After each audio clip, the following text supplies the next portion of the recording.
தோழர்கள் அனைவருக்கும் வணக்கம். எனக்கு பற்றி அறிமுகம் தேவையில்லைன்னு சொன்னது தோழருடைய தோழமை உணர்வை தான் காட்டுது. மற்றபடி நான் பெரிய ஆள்லாம் கிடையாது. ரொம்ப நார்மலாக ஒரு ஃபேஸ்புக்கில் எழுதக்கூடிய ஒரு பதிவராக மட்டும்தான் இருக்கேன். எனக்கு இந்த படம் முக்கியமான பல விஷயங்களை சொன்னதாக தெரிஞ்சது. ஏன்னா இது கதையாகவே பல லேயர்ஸ் இதுக்குள்ளே இருக்குது. அப்படிங்கிறத தாண்டி அரசியலாகவும் இதுவரைக்கும் தொடாத உயரங்களெல்லாம் இந்த படம் தொட்டிருக்கு. பொதுவாக இடதுசாரி அரசியல் அப்படின்னா குறிப்பிட்ட ஒரு கட்சி அல்லது ஒரு குறிப்பிட்ட ஒரு சம்பவம், அதற்கு போராடிய இடதுசாரிய கட்சி, இந்த மாதிரியான விஷயங்களோட சுருங்க சொல்லி முடிக்கக்கூடிய வழக்கம் சினிமாவில் அதிகம். ஆனால் ஒரு இடதுசாரி இயக்கத்தை, இடதுசாரி இயக்கம்னா இன்ன கட்சின்னு இல்லாமல் அது தொடங்கின காலகட்டத்தில் இருந்து அது என்ன மாதிரியான வளர்ச்சிகள் எல்லாம் அடைஞ்சு, என்ன மாதிரியான முரண்பாடுகளை சந்தித்து, அது எப்படியெல்லாம் விலகி சென்று, அதுக்கப்புறம் என்ன மாதிரியான உரையாடல்கள் நடந்து அது என்னவாக நிற்குதுங்கிற ஒரு முழுமையான ஒரு கேன்வாஸை கொடுப்பதுங்கிறது இன்னைக்கு ஒரு எழுத்தாளனுக்கே தைரியம் கிடையாது. அப்படி இருக்கும்போது வணிக சினிமா இருக்கக்கூடிய வெற்றிமாறன் மாதிரியான ஒரு முன்னணி இயக்குனர் இந்த விஷயத்தை சொல்றதுக்குன்னு ஒரு படத்தை எடுக்கணும்னு முடிவெடுத்தது மிக முக்கியமான விஷயம். அதுக்கே முதல்ல நம்ம பாராட்ட வேண்டியது இருக்கு அவர் தோழரை.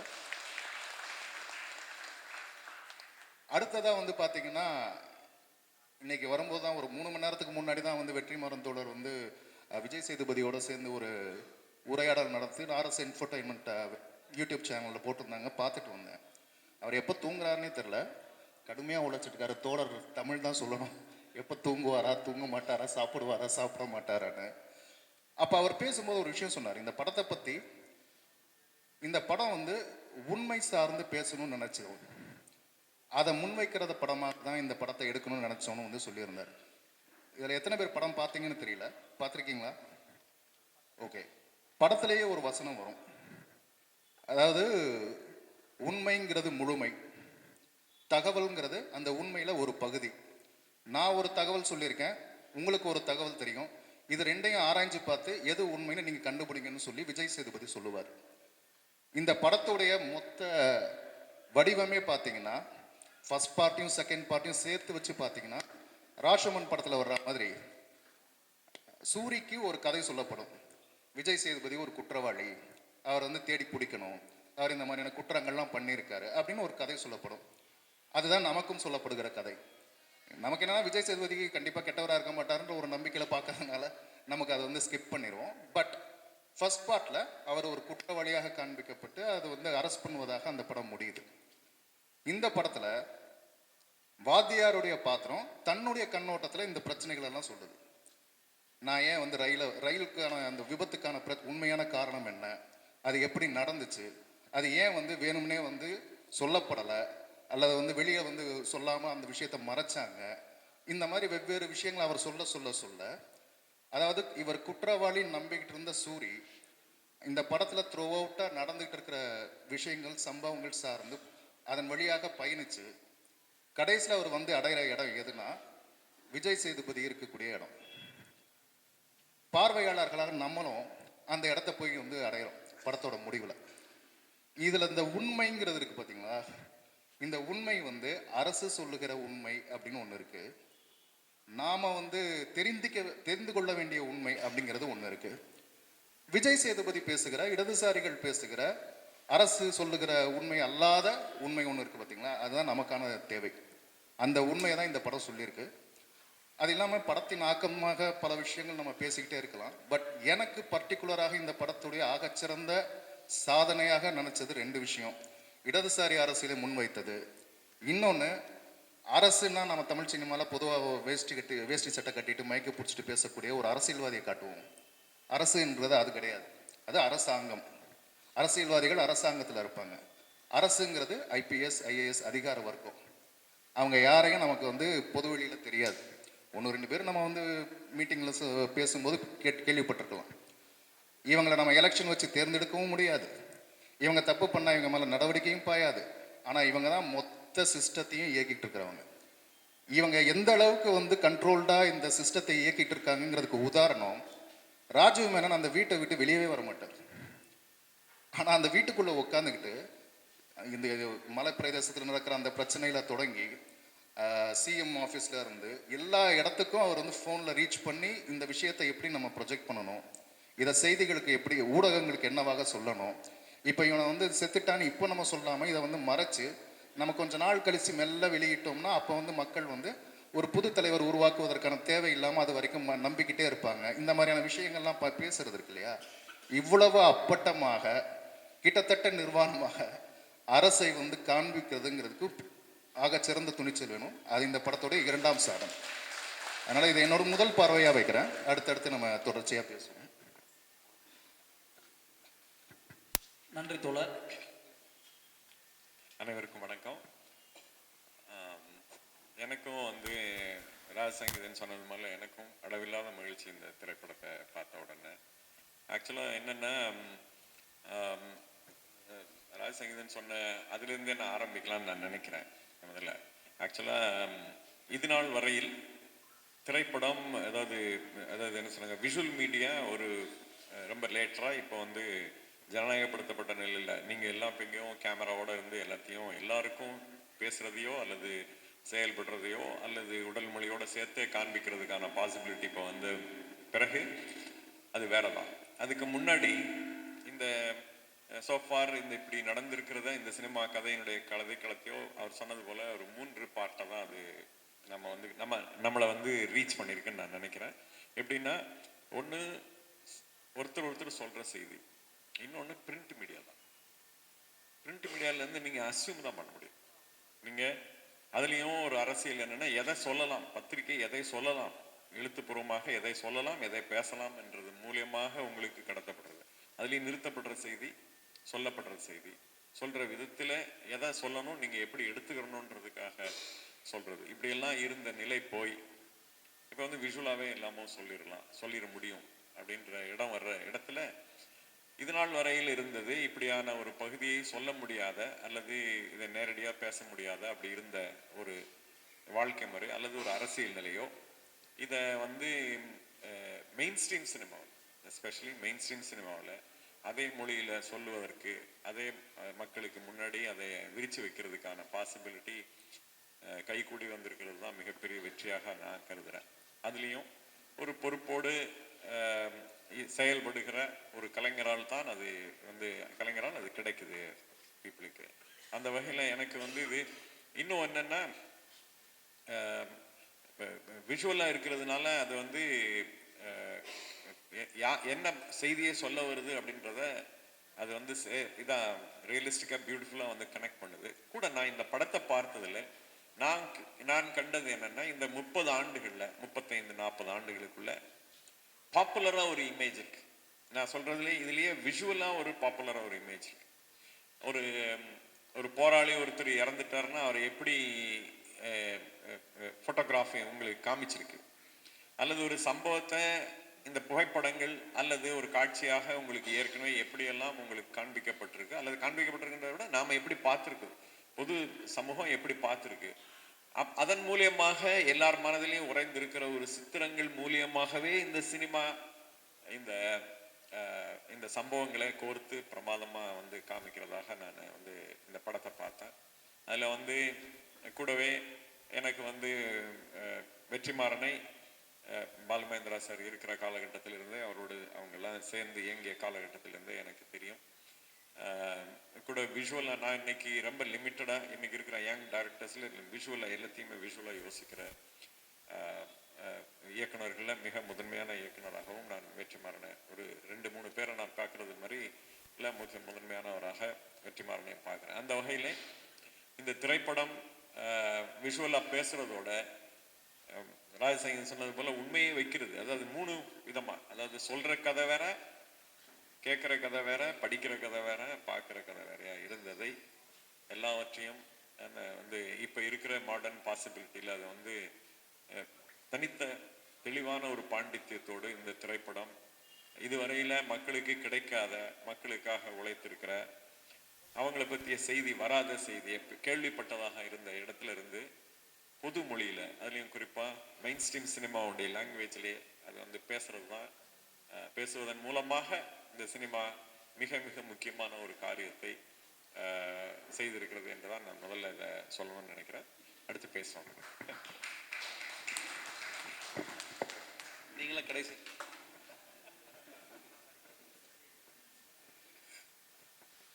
அனைவருக்கும் வணக்கம். இந்த திரைப்படம் குறித்து உரையாடல் நடத்துறதுக்கு பல இடங்களில் தேடி இடத்துக்காக பல அரங்குகளை பார்த்து இறுதியாக ஒரு சரியான இடத்திற்கு வந்து சேர்ந்திருக்கிறோம். அது பாலு மகேந்திராவுடைய ஸ்டுடியோ. வெற்றிமாறன் அவர்களுடைய இந்த திரைப்படத்தை பாலு மகேந்திரா ஸ்டுடியோவில் நடத்துறதை விட வேற எங்கேயும் நம்ம சிறப்பாக நடத்திட முடியாது. பாலு மகேந்திராவுடைய மாணவன் அவருடைய திரைப்படத்தை இந்த அரங்கத்தில் ஒரு உரையாடலாக நடத்துறதே ஒரு பெரிய மகிழ்ச்சி. விடுதலை படத்தை நான் பார்த்த பொழுது எல்லாரும் நீங்கள் ஞாபகத்தில் வச்சுக்க வேண்டியது என்னென்னா, அவர் படம் ஆரம்பிக்கும் பொழுது ஒன்று சொல்வார், இந்த படத்தில் வரக்கூடிய சம்பவங்களோ நபர்களோ இவை எதுவும் உண்மை அல்ல, கற்பனையே. இதை வந்து நீங்கள் ஏதேனும் ஒரு சம்பவத்தோடு பொருத்தி பார்த்து கொண்டால் தற்செயலை அப்படின்வாரு. அது முழுக்க பொய். படத்தில் இருக்கக்கூடிய ஒரே பொய் அது ஒன்று தான்.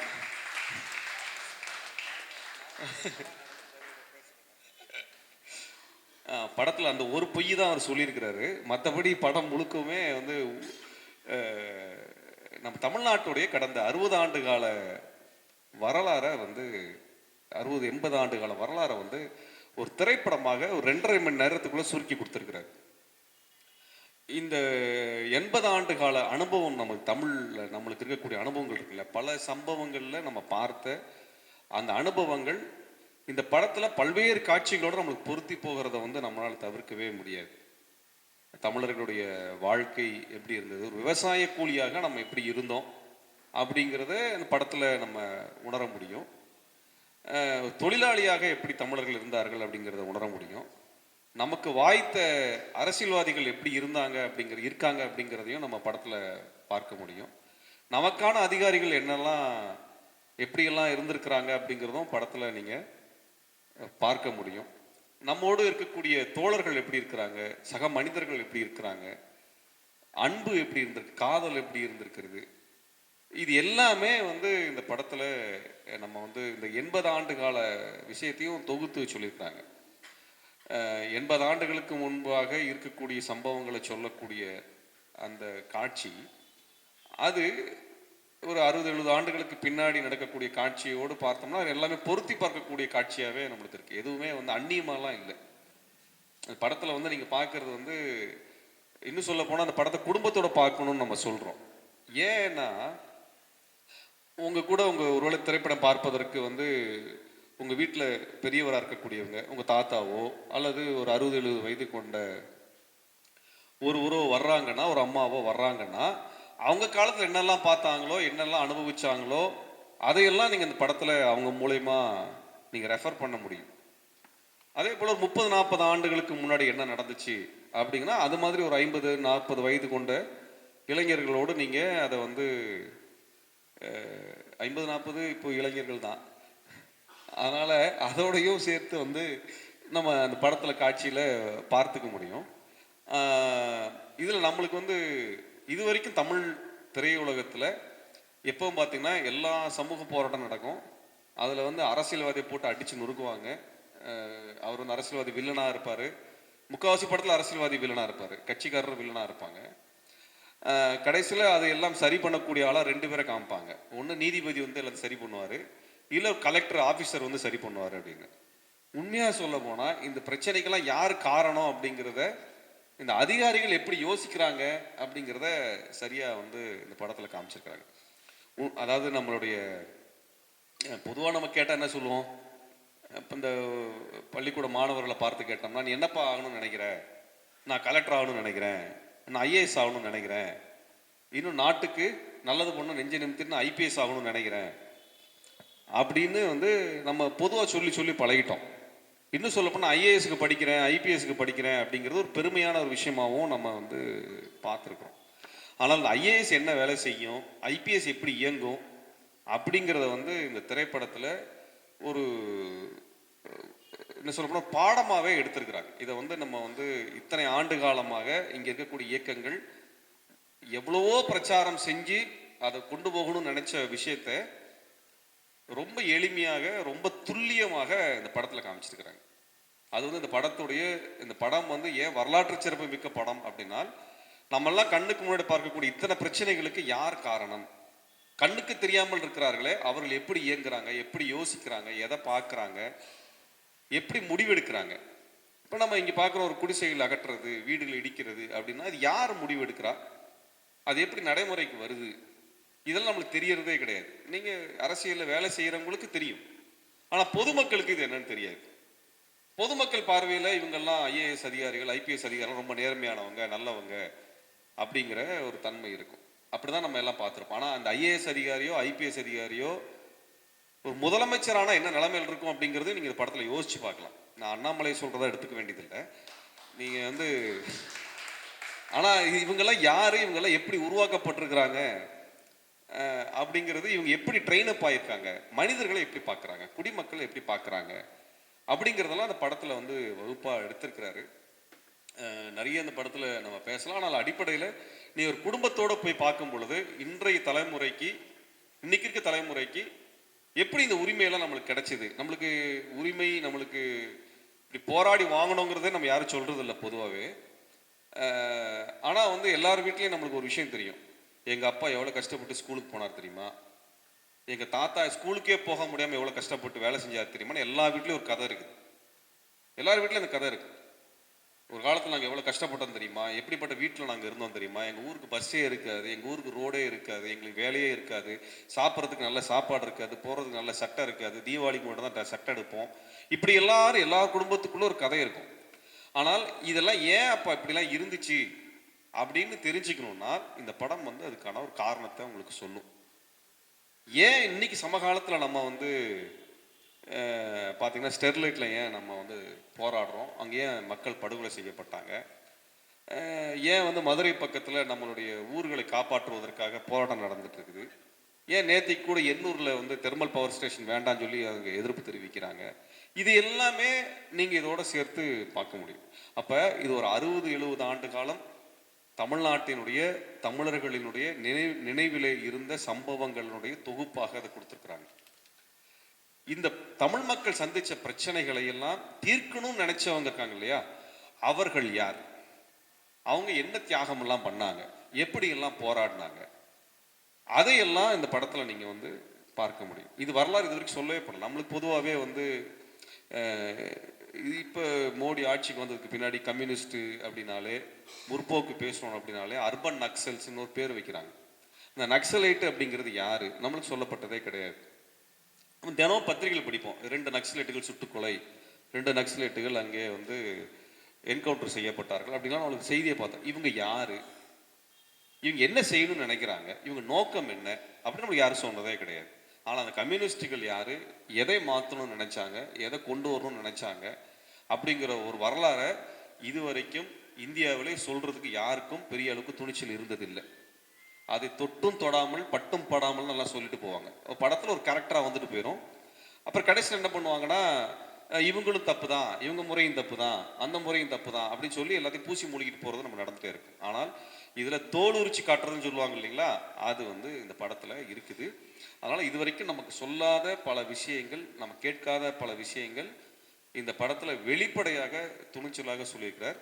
உண்மையாக சொல்லணும்னா தமிழ் மக்களுடைய வரலாறுகளை தொகுத்து, தமிழ்நாட்டில் நடந்த போராட்டங்களை, மக்கள் வாழ்க்கையெல்லாம் தொகுத்து படம் பண்ணியிருந்தாலும் இந்த படம் உண்மையில் ஒரு சர்வதேச படம்.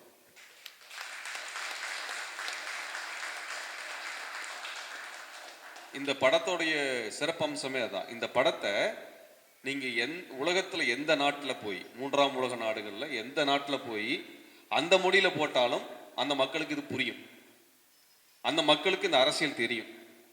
அப்படிப்பட்ட வகையில ஒரு சர்வதேச படமாக விடுதலை படம் வந்திருக்கிறது. நான் இன்னும் அதில் நடித்த நடிகர்கள் இருக்கிறாங்க, இன்னும் நிறைய சொல்லுவாங்கன்னு எதிர்பார்க்குறோம். அதில் கென் வந்து ரொம்ப ஒரு சிறப்பான ஒரு பாத்திரத்தை வந்து தமிழ்நாட்டில் மறக்க முடியாத ஒரு பாத்திரமாக கருப்பன் கேரக்டர் வந்து நம்மளுக்கு உருவாக்கி கொடுத்துருக்கிறாரு. இப்போ பார்த்தாலே கொஞ்சம் பயமாக தான் இருக்குது, கையில் ஏதாவது கருவால் எடுத்து வந்திருக்காரா அப்படிங்கிற மாதிரி. அந்த அந்த அந்த ஆக்ரோஷத்தையும் அந்த கோபத்தையும் இன்னும் சொல்ல போனால் அந்த உடல் மொழியை வந்து அவர் வெளிப்படுத்தியிருந்தார். அந்த அந்த அந்த சமயத்தில் இருந்த ஒரு விவசாய போராளி, கூலியாக வேலை செய்த ஒருவன் அந்த விடுதலை ஆகணும்னு நினைக்கக்கூடிய அவருடைய கோபம், ஆக்ரோஷம், விடுதலை உணர்ச்சியை வந்து அந்த படத்தில் நீங்கள் எந்த காட்சியில் பார்த்தாலும் அதை வந்து வெளிப்படுத்திட்டே இருப்பார். அவ்வளோ அற்புதமான ஒரு ஒரு நடிப்பை வந்து வெளிப்படுத்தியிருக்கிறாரு. அவர் ரொம்ப அதிகமான படம் பண்ணலனாலும் கூட இத்தனை ஒரு சிறிய அனுபவத்தில் கூட இவ்வளவு முதிர்ச்சியான ஒரு நடிப்பாற்றலை வெளிப்படுத்தியிருக்கிறாரு. கருப்பன் கேரக்டர் வந்து நான் மறக்க முடியாத ஒரு கேரக்டர்.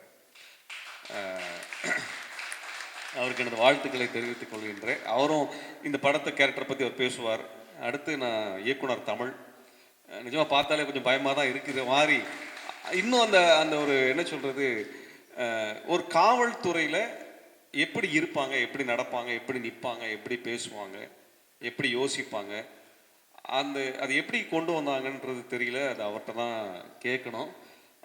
அது வந்து அந்த என்ன சொல்கிறது, அந்த நடிப்பும் அதில் ரொம்ப முக்கியமாக நான் பார்த்தது வந்து அந்த திரை படத்தில் அந்த காவல்துறை அதிகாரிகளாக ஒரு வந்து என்ன சொல்கிறது, சிவிலியன்கள்லாம் இல்லாத ஒரு மலை பிரதேசத்துக்குள்ளார வேட்டையாட போகக்கூடியவங்க எடுக்கக்கூடிய சுதந்திரமான முடிவுகள் எப்படியெல்லாம் பயங்கரமானதாக இருக்குது, எப்படியெல்லாம் பழிவாங்குகின்ற உணர்ச்சியாக இருக்கிறது, அதையெல்லாம் வந்து நம்ம வந்து அவர் வந்து ரொம்ப என்ன சொல்கிறது, நம்ம அந்த படத்தோட இறுக்கி நம்மளை வந்து நிறுத்தியிருப்பாருங்க. அந்த அவர் நடிப்புலையும் அவரோட அந்த ஒரு பக்கம் வந்து அந்த காவலர்களிடத்துல ஆளுமையை வெளிப்படுத்துவதும், ஈவிரக்கம் இல்லாமல் வந்து போராளிகளை கையாளுவதும், உயரதிகாரிகளிடத்துல எப்படி அந்த உறவை வளர்த்துக்குவதும், அந்த 3 டிஃப்ரெண்ட்டான ஒரு ஒரு பர்ஃபார்மன்ஸ் வந்து அவர் வந்து ரொம்ப அழகாக வெளிப்படுத்தியிருந்தார். அவருடைய டானாக்காரன் பற்றியும் ஒரு விவாதத்தை நாங்கள் செய்யணும்னு நினச்சிட்டு இருந்தோம். நிச்சயமாக ஒரு நாள் செய்வோம்.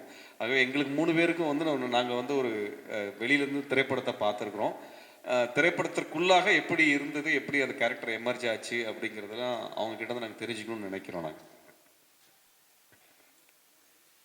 நாங்கள் வந்து சொல் பேச்சு கேளாத சிதம்பரத்தில் இருந்து வாத்தியாருக்கே பாடம் எடுக்கிற கருப்பனா வந்து டிராவல் ஆகிறது இருக்கு இல்லையா, பெரிய அசுர வளர்ச்சி ஆக்சுவலி.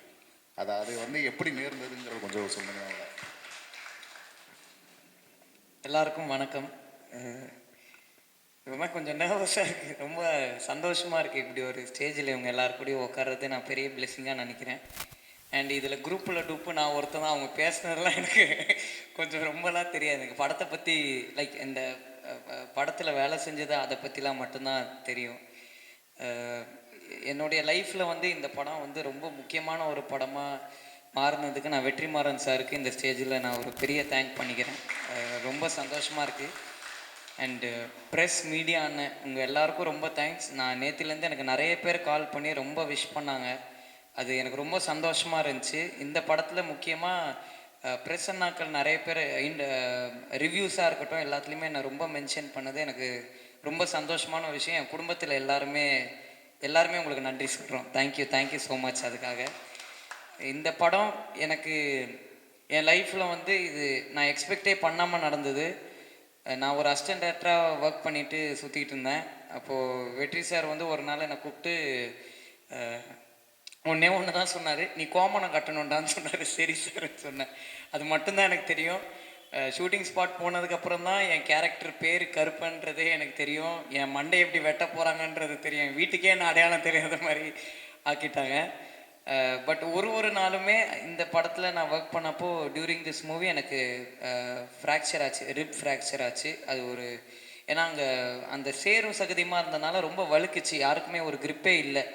அந்த ஃபைட்டில் வந்து எனக்கு ஒரு ஃப்ராக்சர் ஆச்சு. பட் அந்த நிமிஷம் நான் எங்கள் அப்பா கிட்டே வந்து இந்த மாதிரி ஆச்சுன்னு சொன்னப்போ, கவலைப்படாத, தேட்டரில் கத்தும் போது அது தெரியாதுன்னு சொன்னார். அது உண்மையிலே எனக்கு நேற்று ரொம்ப ஃபீல் ஆச்சு. அது ரொம்ப சந்தோஷமாக இருந்துச்சு.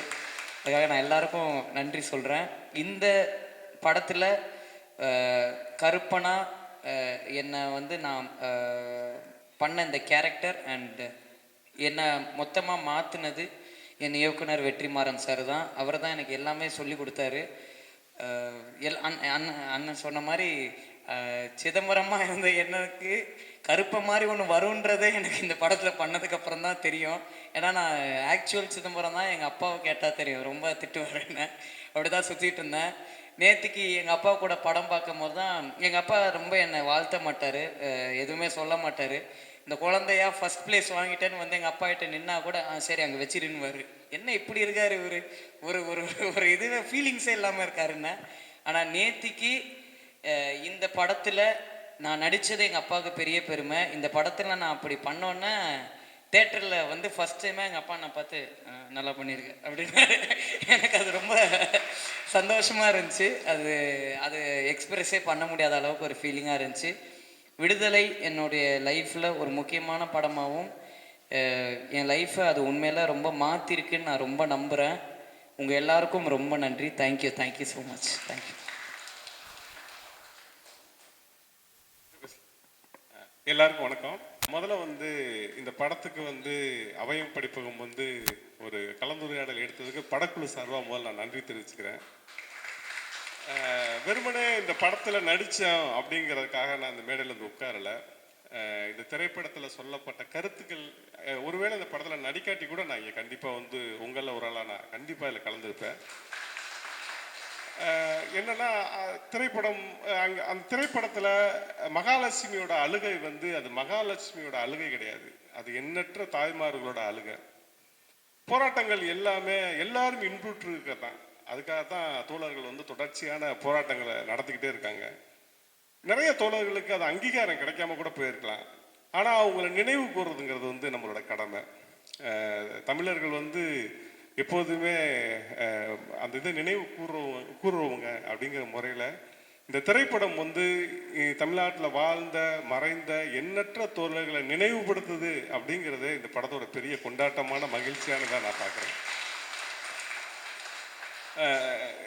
நான் இந்த படம் நிறைய கேள்விகளை எழுப்புச்சு. இன்னைக்கு என்னோட ஒரு நேர்காணலில் இருந்து நிறைய பேர் கேட்டாங்க, எப்படி சென்சாரை தாண்டி இந்த படம் இப்படிலாம் வந்துச்சு அப்படிலாம் ஒரு கேள்வி கேட்டாங்க. நான் சொன்னேன், இந்தியாவில் பெஸ்ட்டு இயக்குநர்களில் வரிசையில் இருக்கிற ஒரு இயக்குனரோட படத்தை அப்படி எந்த சென்சார் போர்டெல்லாம் மறைச்சிட முடியாது. அது மிகப்பெரிய டிபேட்டை உருவாக்கும். வெற்றிமாறன் தவிர இந்த படத்தை யாரும் அதை செய்யவே முடியாது. அப்படிலாம் வெற்றி என்ன படத்தை தடுத்துடவும் முடியாது அப்படிங்கிறது தெரியும். ஏன்னா அவரோட படத்தை தடுக்கும் போது இங்கே எண்ணற்ற கேள்விகள் வந்துடும், அது அதிகாரிகளுக்கு நெருக்கடியாக மாறும் அப்படின்னு தான் நான் அதுக்கு பதில் சொல்லிட்டு வந்தேன். இந்த படங்கள் பல விஷயங்களை சொல்லிக்கிட்டே போகுது. ஒரு ஒரு ஒரு காட்சி எடுக்கிறதுக்கு கிட்டத்தட்ட 3 மணி நேரம் 3.5 மணி நேரம் வண்டியில் ட்ராவல் ஆகி அதுக்கப்புறம் மலைக்குள்ளே நடந்து போய் ஒரு காட்சி இந்த கடைசியாக சண்டை நடக்கிற இடத்துக்குலாம் நாங்கள் ட்ராவல் ஆகி 2 மணி நேரம் போவோம். அதுக்கப்புறம் மலையில் ஏறுவோம், அதுக்கப்புறம் திருப்பி இறங்குவோன்னு நிறைய கஷ்டங்களுக்கு நடுவில் இந்த படங்கள் எடுத்துக்கிட்டே இருந்தார். ஏன் இவ்வளோ கஷ்டப்படணும் அப்படின்னு இருக்கலாம். ஒரு படைப்புக்காக கஷ்டப்படுறதுன்னு ஒன்று இருக்குல்ல, அதுதான் வெற்றி என்கிட்ட இருக்கிற மிகப்பெரிய அற்புதமான விஷயமா நான் பார்க்குறேன். அண்ணன் கூட எனக்கு வந்து இது 5வது படம். முதல் வந்து விசாரணை, வடசண்டை, அசுரன், விடுதலை 1, விடுதலை 2, 5 படமாக அண்ணன் கூட இருக்கேன். ஒரு நாள் கூட இந்த படத்துக்கு நாங்கள் ப்ரீவியூ ஷோ போட்டதே கிடையாது. என்னென்னா படம் தேட்டருக்கு வர கடைசி நிமிஷம் வரை இங்கே போராடிக்கிட்டே இருப்பார். தன்னால் என்ன பெஸ்ட்டு கடைசி மினிட்ல கொடுக்க முடியுமோ அது வரையும் அந்த உழைச்சிக்கிட்டே இருப்பார்.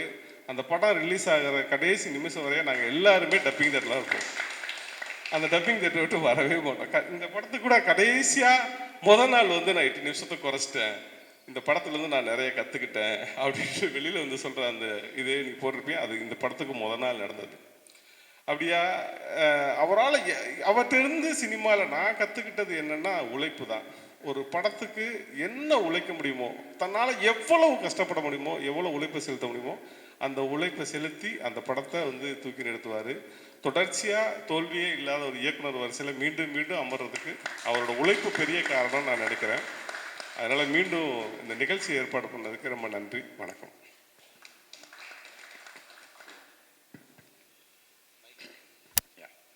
அதே மாதிரி இப்போ முதல்ல 2 பேரும் படத்தில் ஆக்ட் பண்ண 2 பேரும் சொல்லலைன்னா, நான் இன்னொரு விஷயம் வந்து படம் பார்க்கும்போது நான் அறிந்த முகங்களே சின்ன சின்ன ரோல்கள் இருக்காங்க, எல்லாம் இன்விசிபிள் ஆகிட்டாங்க எல்லாருமே. ஏன்னா நான் அறிந்தவர்களாகவே இங்கே இல்லை. இவங்க எல்லாருமே வந்து அப்படியே ஜெல் ஆகிட்டாங்க. அந்த கேரக்டர் ஆனதுனால யாரையும் எதையும் அதை தாண்டி அவங்கள ரீடு பண்ணுறதுக்கான ஸ்பேஸே போயிடுச்சு இந்த படத்தில். கூட வந்து இன்னொன்று வந்து ஹிஸ்டாரிக்கலாகவும் வந்து நான் இந்த படத்தை ரொம்ப முக்கியமான ஒரு படமாக ஏன் கருதுறேன்னா, அந்த எக்ஸைட்மெண்ட் நேற்று நான் வந்து இந்த எக்ஸைட்மெண்ட்லேயே ரொம்ப தூக்கம் இல்லை எனக்கு. ஆக்சுவலி என்னன்னா ஒரு நேற்று வந்து இனியனுடைய புத்தகம் வெளியீட்டு விழாவில் வந்து லெனின் பேசினாரு. ஆமாம், லெனின் பேசினாரு. அவரும் வந்து ஒரு ரொம்ப முக்கியமான ஒரு விஷயத்த சொன்னார். அதாவது படம் பார்க்கலாம், நான் வேற ஒரு இதை சொல்றாரு. அதே மாதிரி இன்னொரு என்னுடைய நண்பர் ஒருத்தர் அகாடமின்னு அவர் விஷுவல் கம்யூனிகேஷன் இதெல்லாம் டீச் பண்ணுறவர். அவரும் என்ன சொன்னார்னா, நேற்று அவர் ஒரு கட்டுரையை யூரோப்பில் இருக்கிற ஒரு பத்திரிகை எழுதுனதை பற்றி நேற்று அவர் சொல்லும் போதும் 2 பேருடைய தனித்தனியாக 2 பேருடையதையும் கேட்டேன். இன்னைக்கு காலையில் அவர் பேசுகிறார், நேற்று அவர் பேசுகிறாரு. நானும் இதை நினச்சேன். அது வந்து 2, 3 என்னென்னா, அதாவது தமிழ்நாடு வந்து எப்படின்னா மற்ற மாநிலங்களை காட்டிலும், அதாவது நாடகம், அதாவது நான் பொலிட்டிக்கல் ஆக்டிவிட்டியை நான் சொல்கிறேன். நாடகத்தில் முதல்ல இருந்திருக்கு, அப்புறம் மெதுவாக அது வந்து சினிமாவுக்கு வருது தமிழ்நாட்டில். அப்போ அதாவது கிரியேட்டிவ் பீப்புள், அதில் இன்டலெக்சுவல்ஸு, அறிவார்ந்தவர்கள், கூடவே அரசியல் தெளிவு உள்ளவர்கள் ஒரு பகுதி முதல்ல ஒன்று வருது. அது எங்கன்னா முதல்ல மராட்டி சினிமாவிலேருந்து தென்னிந்திய சினிமா வரும்போது இங்கே வந்து நாடகத்திலிருந்து பொலிட்டிக்கல் ஆக்டிவிட்டி, எளிய பெரியார் மற்ற சூழல்லாம் இங்கே வந்த பிறகு, ஒரு அப்ரைஸ் வந்த பிறகு, திரைப்படத்துறையும் ஒரு மாதிரி ஒரு குறிப்பிட்ட சாராரால் ஆக்குபை பண்ணப்பட்டிருக்கிற நேரத்திலையும் அரசியல் தெளிவும் வந்துற போது பராசக்தி வரும். அந்த அந்த டைமில் அதாவது அந்த கதையை இன்னைக்கு இவங்க 2 பேரும் டீகன்ஸ்ட்ரக்ட் பண்ணி என்கிட்ட சொன்னாங்க. அது என்னென்னா, அது வந்து ஆக்சுவலாக அந்த பெண்ணுடைய, அந்த அபலை பெண்ணுடைய வாழ்க்கையை தான் அந்த கதை சொல்லுது. ஆனால் பின்னாடி 2 சகோதரர்கள் இருக்காங்க. அப்புறம் வந்து மிகப்பெரிய ஆளுமையான சிவாஜி கணேசனுடைய ஆளுமையான அந்த கலைஞர்களையும் 2 பேரை மட்டுமே முன்னாடி சொல்லுது. கூட டீகன்ஸ்ட்ரக்ட் பண்ணி அதை படிக்க வேண்டியதெல்லாம் இன்னைக்கு 2 பேரும் ரொம்ப அகடமியன்ஸ் 2 பேரும். அவரும் அதே மாதிரி சொன்னார். எப்படி அதில் என்னென்ன இமேஜ் எந்தெந்த இடத்துல வருது, எந்த இமேஜ், அதை கோர்ட்டில் இருக்கிறது மட்டும் இல்லை, வந்து அவர் வந்து ஒரு ஸ்டோரி போர்டு மாதிரி சில இமேஜ்லாம் சொல்கிறார். எந்த இமேஜ் வர நேரத்தில் அண்ணனை பற்றி தான் பேசினாலும் பின்னாடி அண்ணா படம் இருக்கு. இந்த மாதிரி வந்து பியூட்டிஃபுல்லான ஒரு இதெல்லாம் அதில் இருக்கு. அதுக்கு பிறகு நான் பார்க்குறது இங்கே இருக்கிற பொலிட்டிக்கல் சேஞ்சஸ், நீங்கள் சொன்ன மாதிரி எல்லோரும் சொல்றது நமக்கு தெரியும். இதை ஊன்றி அரசியல் பூர்வமாக ஊன்றி ஆழமாக கவனிக்கிறவர்களுக்கு தெரியும். இந்த இன்க்ளூடிங் பிரிட்டிஷ் பீரியட்லேருந்து இன்னைக்கு வரைக்கும், நேற்று வரைக்கும் இது சித்தாந்த ரீதியாக தன்னை அர்ப்பணித்து கொண்டு தலைமுறை வாழ்க்கையோடு வாழ்ந்த இது என்ன சொல்ற கமிட்டடா ஃபார் பீப்புள், தன்னை அழிச்சுக்கிட்டு ஃபார் மக்களுக்கான வாழ்க்கையே. இப்போ நம்ம எல்லாம் பேசணும் பாருங்க, வேற மாதிரி கதை சொல்றான், இல்லைன்னா மாத்திடுறான், இல்லைன்னா அதிகார வர்க்கம் வேற மாதிரி மாத்திடுது, அதை வந்து டைலூட் பண்ணிடுது, அல்லது உங்களுக்கு மக்களுக்கு அவரை வந்து முழுமையா தெரிய விடாம ஆக்கிறது. இப்படியான பல கர்ட்டனை வந்து அதுக்கு நடுவில் விழுந்துட்டு இருக்கு. அதை எல்லாத்தையும் சேர்த்து நான் சொன்னது போல பொது படிமமா, ஏற்கனவே நீங்களும் நானும் அறிந்திருக்கிற பொது படிமமா கொண்டு வர்றது. இப்போ அதே தான் நான் என்ன சொன்னேன், அதோட அவங்க பேசுனதோட நான் ஆண்ட வேலை இப்போ வரும்போதெல்லாம் அதை கனெக்ட் பண்ணிட்டேன் வந்தேன். என்னன்னா, அன்னைக்கும் பாப்புலர் சினிமாவுக்குள்ள வந்து தான் பராசக்தி வந்து வேற வேலை செஞ்சிச்சு.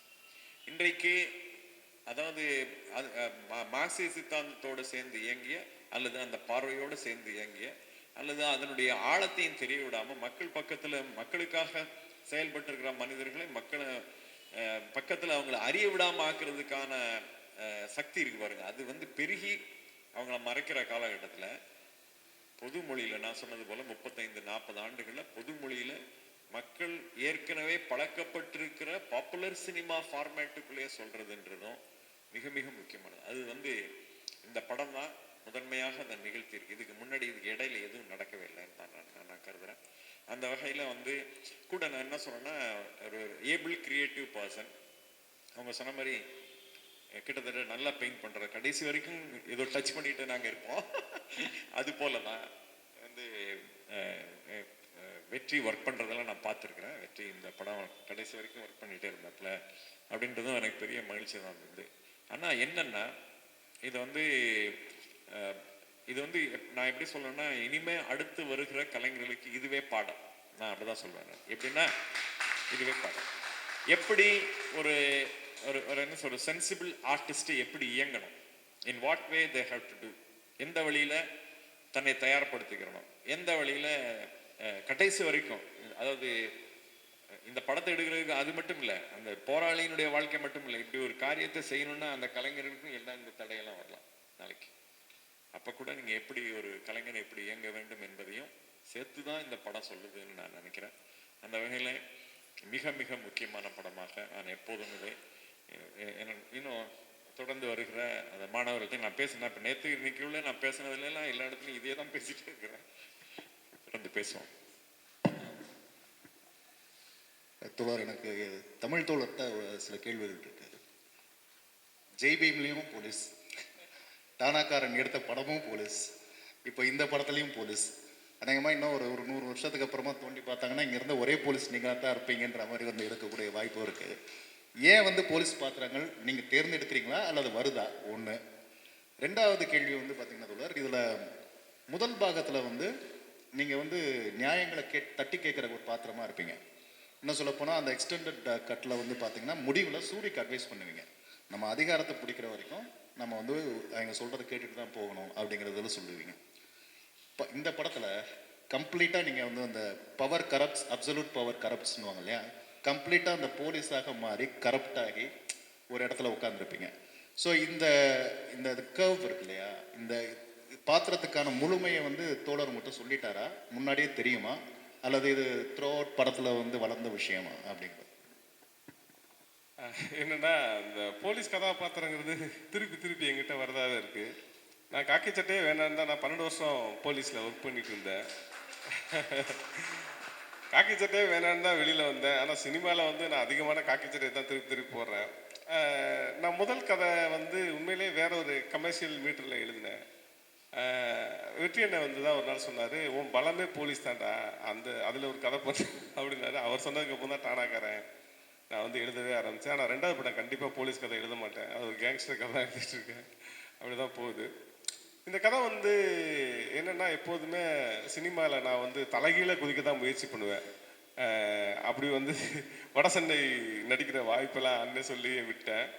2வது அசுரனில் அண்ணன் கொடுத்து நடிக்க இந்த படத்தில் வச்சாப்புல. இந்த படம் வந்தப்போ நான் வந்து வேற ஒரு படம் நடிச்சிட்டு இருந்தனால அண்ணன்ட்ட வந்து என்னண்ணே அப்படின்னு சொல்லி, நான் அங்கே கடம்பூரில் வச்சு இல்லை நான் பண்ணலை, எனக்கு வந்து இதுண்ணே அப்படின்னு சொன்னால் சரி போடா அப்படின்ட்டாரு. அப்புறம் கேம்புக்கு வந்ததுக்கப்புறம் ஒரு அமுதன் ஒரு எஸ்ஐ தேவைப்பட்டார். ரொம்ப பாசிட்டிவான கேரக்டர் சொன்னோன்னா எனக்கு ஒரு மாதிரி ஆயிடுச்சு, சரி போலீஸில் நம்ம பாசிட்டிவ் பண்ணுமே அப்படின்னு சொல்லி பாசிட்டிவ் கேரக்டராக அந்த படத்தை கொடுத்து நடித்தேன். முடிஞ்சோன்னா அந்த ஃபஸ்ட் பார்ட் முடிஞ்சோன்னா செகண்ட் பார்ட் வந்து ஆரம்பிச்சோன்னே சொல்லிட்டாரு, இதில் ஒரு கேரக்டர் பண்ண நெகட்டிவாக இருக்கு அப்படின்ட்டாரு. அப்புறம் வெற்றி அண்ணா கூட நடிக்கும் போது எனக்கு ஒரு பெரிய ப்ளஸ் என்ன இருக்குன்னா, நான் படத்தில் ஒர்க் பண்ணிக்கிட்டே இருப்பேன், அப்படியே ஓடிக்கிட்டே இருப்போம், நடிக்கிறத பார்த்துக்கிட்டே இருப்போம். டக்குன்னு ஒரு நாள் கூப்பிட்டு வா நடிக்க வாங்க அப்படின்னு சொன்னால் நமக்கு உற்சாகமாக இருக்கும். ஏன்னா நம்ம நிறைய ப்ராக்டிஸ்லேயே இருப்போம். அந்த ப்ராக்டிஸ்லேருந்து தான் இது வந்துச்சு. இந்த கேரக்டரு இப்படி வரும், இப்படி நடிக்கும், எதுவுமே வெற்றி என்ன எனக்கு இல்லை யாருக்குமே சொல்ல மாட்டார். நடிகர்கள் யாருக்குமே வந்து முன்னக்கூடி டைலாக் பேப்பர்லாம் அண்ணன்ட்ட வராது. அப்படியே வந்தால் கூட அந்த டைலாக்ல சேஞ்ச் இருக்கும். அதனால அந்த டைலாக்கை மனப்பாடம் பண்ணுறதே இல்லை. சரி அண்ணன் ஏதாவது சொல்லுவார் கேட்டுன்னு நடிப்போம், அப்படி தான் எல்லாருமே உள்ளே வர்றது. அப்போ உள்ளே போயாச்சு, நடிக்கலாம் அப்படின்னு சொல்லி நின்றாச்சு. அண்ணன் வந்து இல்லைடா உனக்கு மொட்டை போடணும் அப்படின்ட்டாரு, ஃபுல்லாக முடி வெட்டணும் அப்படின்ட்டாரு. அப்புறம் அவர் தான் முடி வெட்ட சொன்னார், அவர் தான் சேவ் பண்ண சொன்னார். அதை விட என்னென்னா, அந்த அந்த இறங்கி நான் நடந்து வருவேன்ல, கடைசியாக நான் சாதாரணமாக நடந்து வர்றேன். வந்தோடனே அவர் சொன்னார், இல்லை நீ சாதாரணமாக வரக்கூடாது, ஒரு மாதிரி வரணுண்டா, நீ கேப்பை கழட்டிட்டு இந்த முகத்தை ஒரு மாதிரி ஏதாவது பண்ண முடியுமான்னு பாரு அப்படின்னு அவர் தான் சொன்னார். அதுக்கப்புறம் தான் அந்த கேப்பை கழட்டிட்டு அப்படியே முகத்தை ஒரு மாதிரி வேர்வையை தொடச்சிட்டு நான் அப்படியே வருவேன். அது என்னென்னா, அன்னன்னைக்கு அவர் சொல்கிறத அப்படியே கேட்டுட்டு அடித்தது தான். மற்றபடி தனியாக எந்த இன்புட்டும் எனக்கு தரவும் இல்லை. அது அவரோட சக்ஸஸ் தான். அது எங்களுக்கு வந்து ஆக்சுவலாக இங்கே நிறைய சினிமா ஆர்வலர்களும் இருக்கிறாங்க. வெற்றிமாறன் தோழர் வந்து எப்படி சிந்திப்பார், எப்படி இயக்குவாருங்கிறது வந்து ஒரு மிகப்பெரிய எல்லாரும் கேட்க வேண்டிய விஷயமா, சுவாரஸ்யமான விஷயமா இருக்குங்கிறதுக்காக தான் கேட்டேன். உங்களுக்கு எப்படி தோழர், இது கோவணம் கட்டிங்களான்னு கேட்டதை தாண்டி வேறு ஏதாவது சொன்னாரா? எப்படி வந்து இந்த நடிப்பை வாங்கினாரு, இந்த பாத்திரத்தை பற்றி ஏதாவது சொன்னாரா இல்லையா உங்களுக்கு? ஹலோ, சாரிண்ணா. இல்லை எனக்கு ஒன்றுமே எனக்கு இவரே எட்டி உதைக்கணும் லாஸ்ட்ல தான் தோணுச்சு. இவர் விட்டுருவாரு, எப்படியாவது கீழே விழுந்துருவாருன்னு தான் நினச்சேன். ஆனால் இத்தனைக்கும் எனக்கு ரொம்ப பழக்கம் அண்ணன். சரி விட்டுருவாருன்னு பார்த்தா அவர் போனோன்னா பயங்கர டிசப்பாயிண்ட் ஆகிட்டேன். இவர் விட்டுருக்கவே கூடாது அப்படின்னு. பட் அசுரன் படம் பண்ணிட்டு இருக்கும்போது இவனை நான் ஒரு ஷாட்டில் அடிக்கணும். அப்ப மாஸ்டர் நான் 2 தடவை அடிச்சேன். மாஸ்டர் சொன்னாரு இப்படியே அடிச்சுக்கிட்டே இருக்கணும். ஆனா அசுரன் படத்துல நீங்க அடிச்சப்ப கைதட்டு வந்தது. நான் இவன் அடிக்கிறது ஒரே ஷாட்ல முடிச்சிருங்க அப்படின்னு சொன்னாரு. இவன்கிட்ட கேட்டேன், அண்ணே அடிச்சு ஒரே ஷாட்ல முடிச்சிருங்க அப்படின்னா ஓங்கி அடிச்சல்ல 2 சுத்தி அடி நல்லா விழுந்துருச்சு. 2 சுத்தி பொத்துன்னு கீழே விழுந்தான். அப்ப சொன்னான், அண்ணே உங்க பசங்களாம் நீ அடிக்காதண்ணே வீட்டுல அப்படின்னா, தயவு செய்து அடிச்சிடாதண்ணே அப்படின்னா. ஆக்சுவலாக முதல்ல 2 வாட்டி அடிக்கிற மாதிரி பண்ணிட்டு இருந்தாரு. பீட்ரெயின் சார் தான் மாஸ்டரு. என்னம்மா நீ அவனை அடிக்காம என்ன பண்ணின்னு சொல்லிட்டு என்னை அடிக்கிற மாதிரி இவருக்கு நடிச்சு காமிச்சாரு சார். 5 முடி கையில வந்துருச்சு அப்படின்னு. இந்த மாதிரி என்னன்னா, தம்பி ஒரே அடி வாங்கிக்க கம்முன்னு, இல்லைன்னா அவர் வந்து சொல்லித்தரான்னு இன்னும் இருக்கிற முடியெல்லாம் பிடிக்கிட்டு வருது. நான் அடிச்சிருக்கேன்னு அந்த அடிச்சதுக்கு அப்புறம் தான். பட் இந்த இடத்துல நான் சொல்லணும், நான் ரொம்ப நாள் கழிச்சு அண்ணனை பார்க்குறேன். அந்த ஃபைட்டு போயிட்டு இருக்கும் போது தூரத்தில் கேமரா வச்சுட்டு எல்லாம் போயிடுவாங்க. நாங்கள் 2 பேர் தான் தனியாக பேசணும், வேற வழி இல்லை எங்கள் 2 பேருக்குள்ள. அப்போ அன்னைக்கு உங்களுக்கு நல்லா ஞாபகம் இருக்கு, நான் அப்பா அண்ணன் சொன்னது, உன் கலர் எனக்கு ரொம்ப பிடிச்சிருக்குடா, நீ கண்டிப்பாக ஒரு பெரிய ஸ்டார் ஆவன்னு நீங்கள் சொன்னீங்க. எனக்கு அது ரொம்ப அன்னைக்கு ரொம்ப சந்தோஷமா இருந்துச்சு. நான் சொல்றது என்ன, இன்னைக்கு காலையில வெற்றி அண்ணன் சொன்னேன், அண்ணன் கென்னு ரொம்ப நடிச்சிருக்கானே ஒரு ஹீரோ மெட்டீரியல் அப்படின்னாரு. இதை விட என்ன ஒரு பிளஸிங். ஆடியோ லான்ச்லயே வெற்றி தோழர் சொன்னார் நினைக்கிறேன் இல்லையா? விஜய் சேதுபதி சொன்னார்.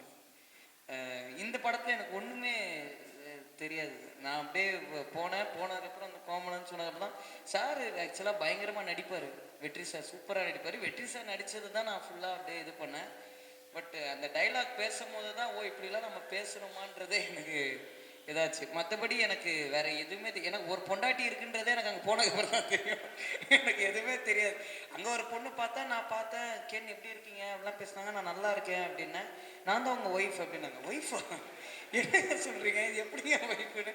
அதுக்கப்புறம் தான் எனக்கு தெரிய வந்துச்சு. எனக்கு சின்ன வயசுலேயே அந்த காலத்தில் கல்யாணம் நடந்துடும் தெரியும். அவ்வளோ சின்ன வயசில் நடக்கும்னு எனக்கு உண்மையில தெரியாது. நான் ரொம்ப ஷாக் ஆகிட்டேன் அதை பார்த்துட்டு.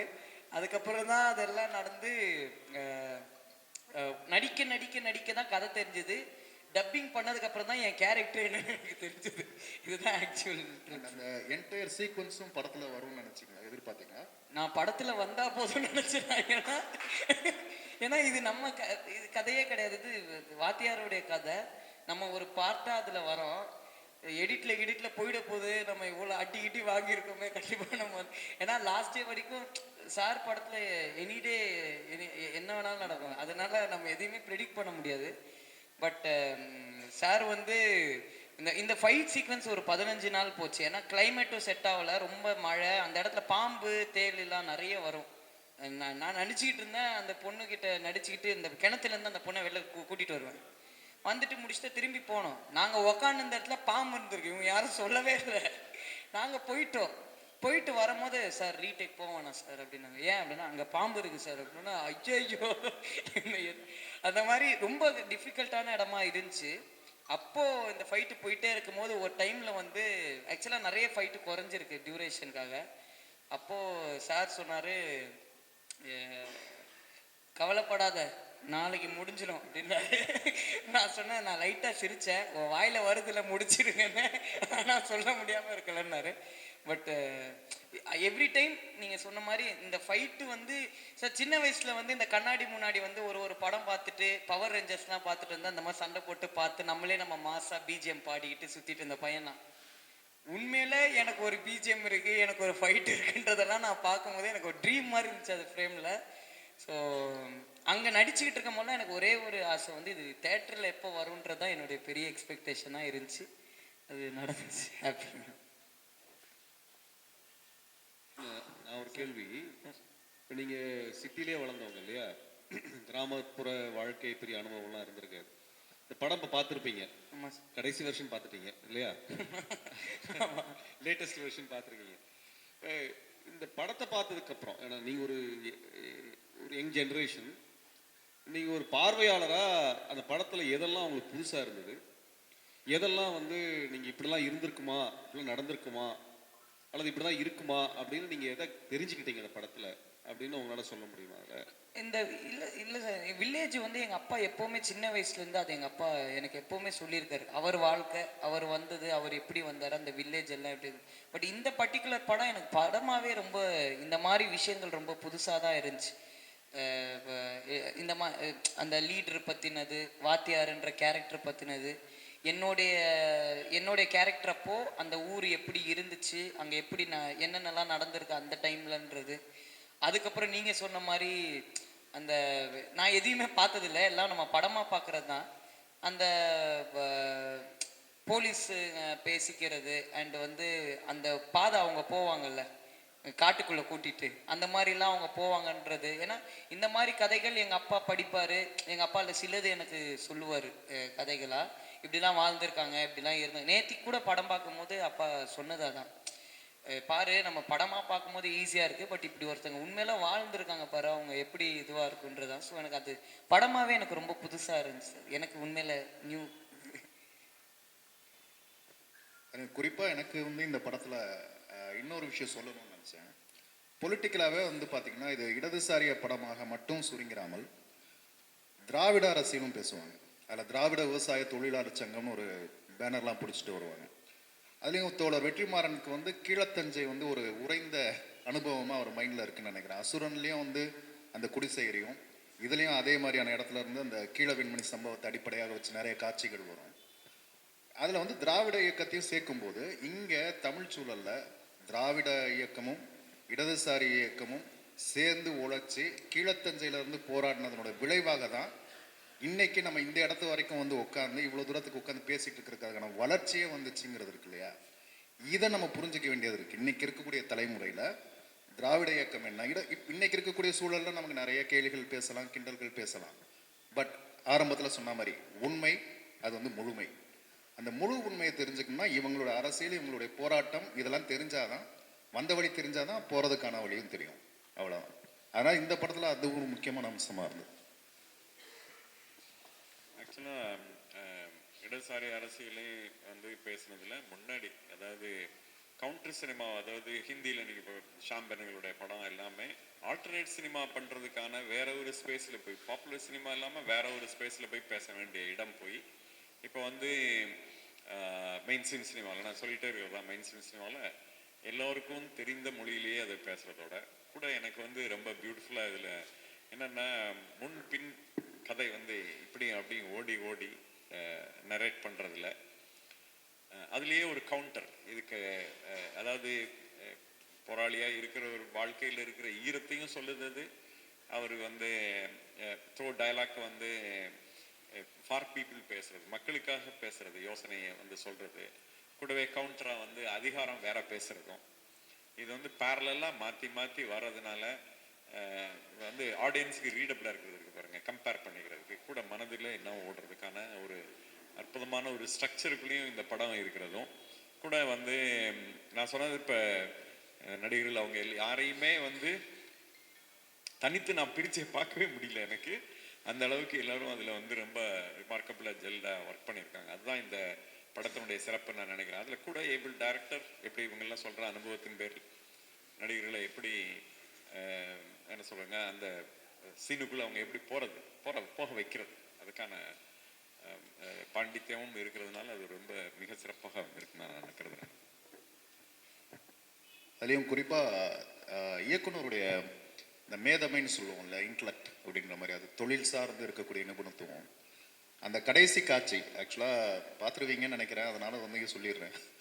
அந்த ஜீப் லாக் ஆகி நிற்கிறது இருக்கு இல்லையா, அது வந்து வெறுமனே வந்து ஒரு ஜீப் லாக் ஆகி நிற்கிறதாக நம்ம பார்க்கலாம்.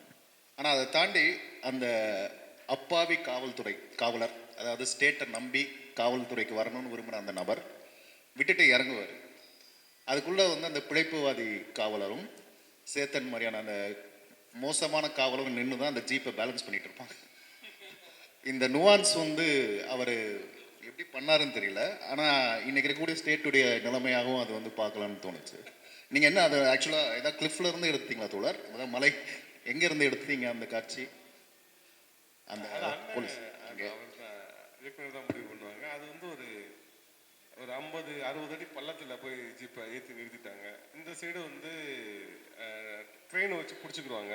ஒரு பக்கம் எல்லாரும் நின்று இழுப்பாங்க. அது நான் கொஞ்சம் விழுந்தா 50 அடி பள்ளத்தில் விழுந்துரு.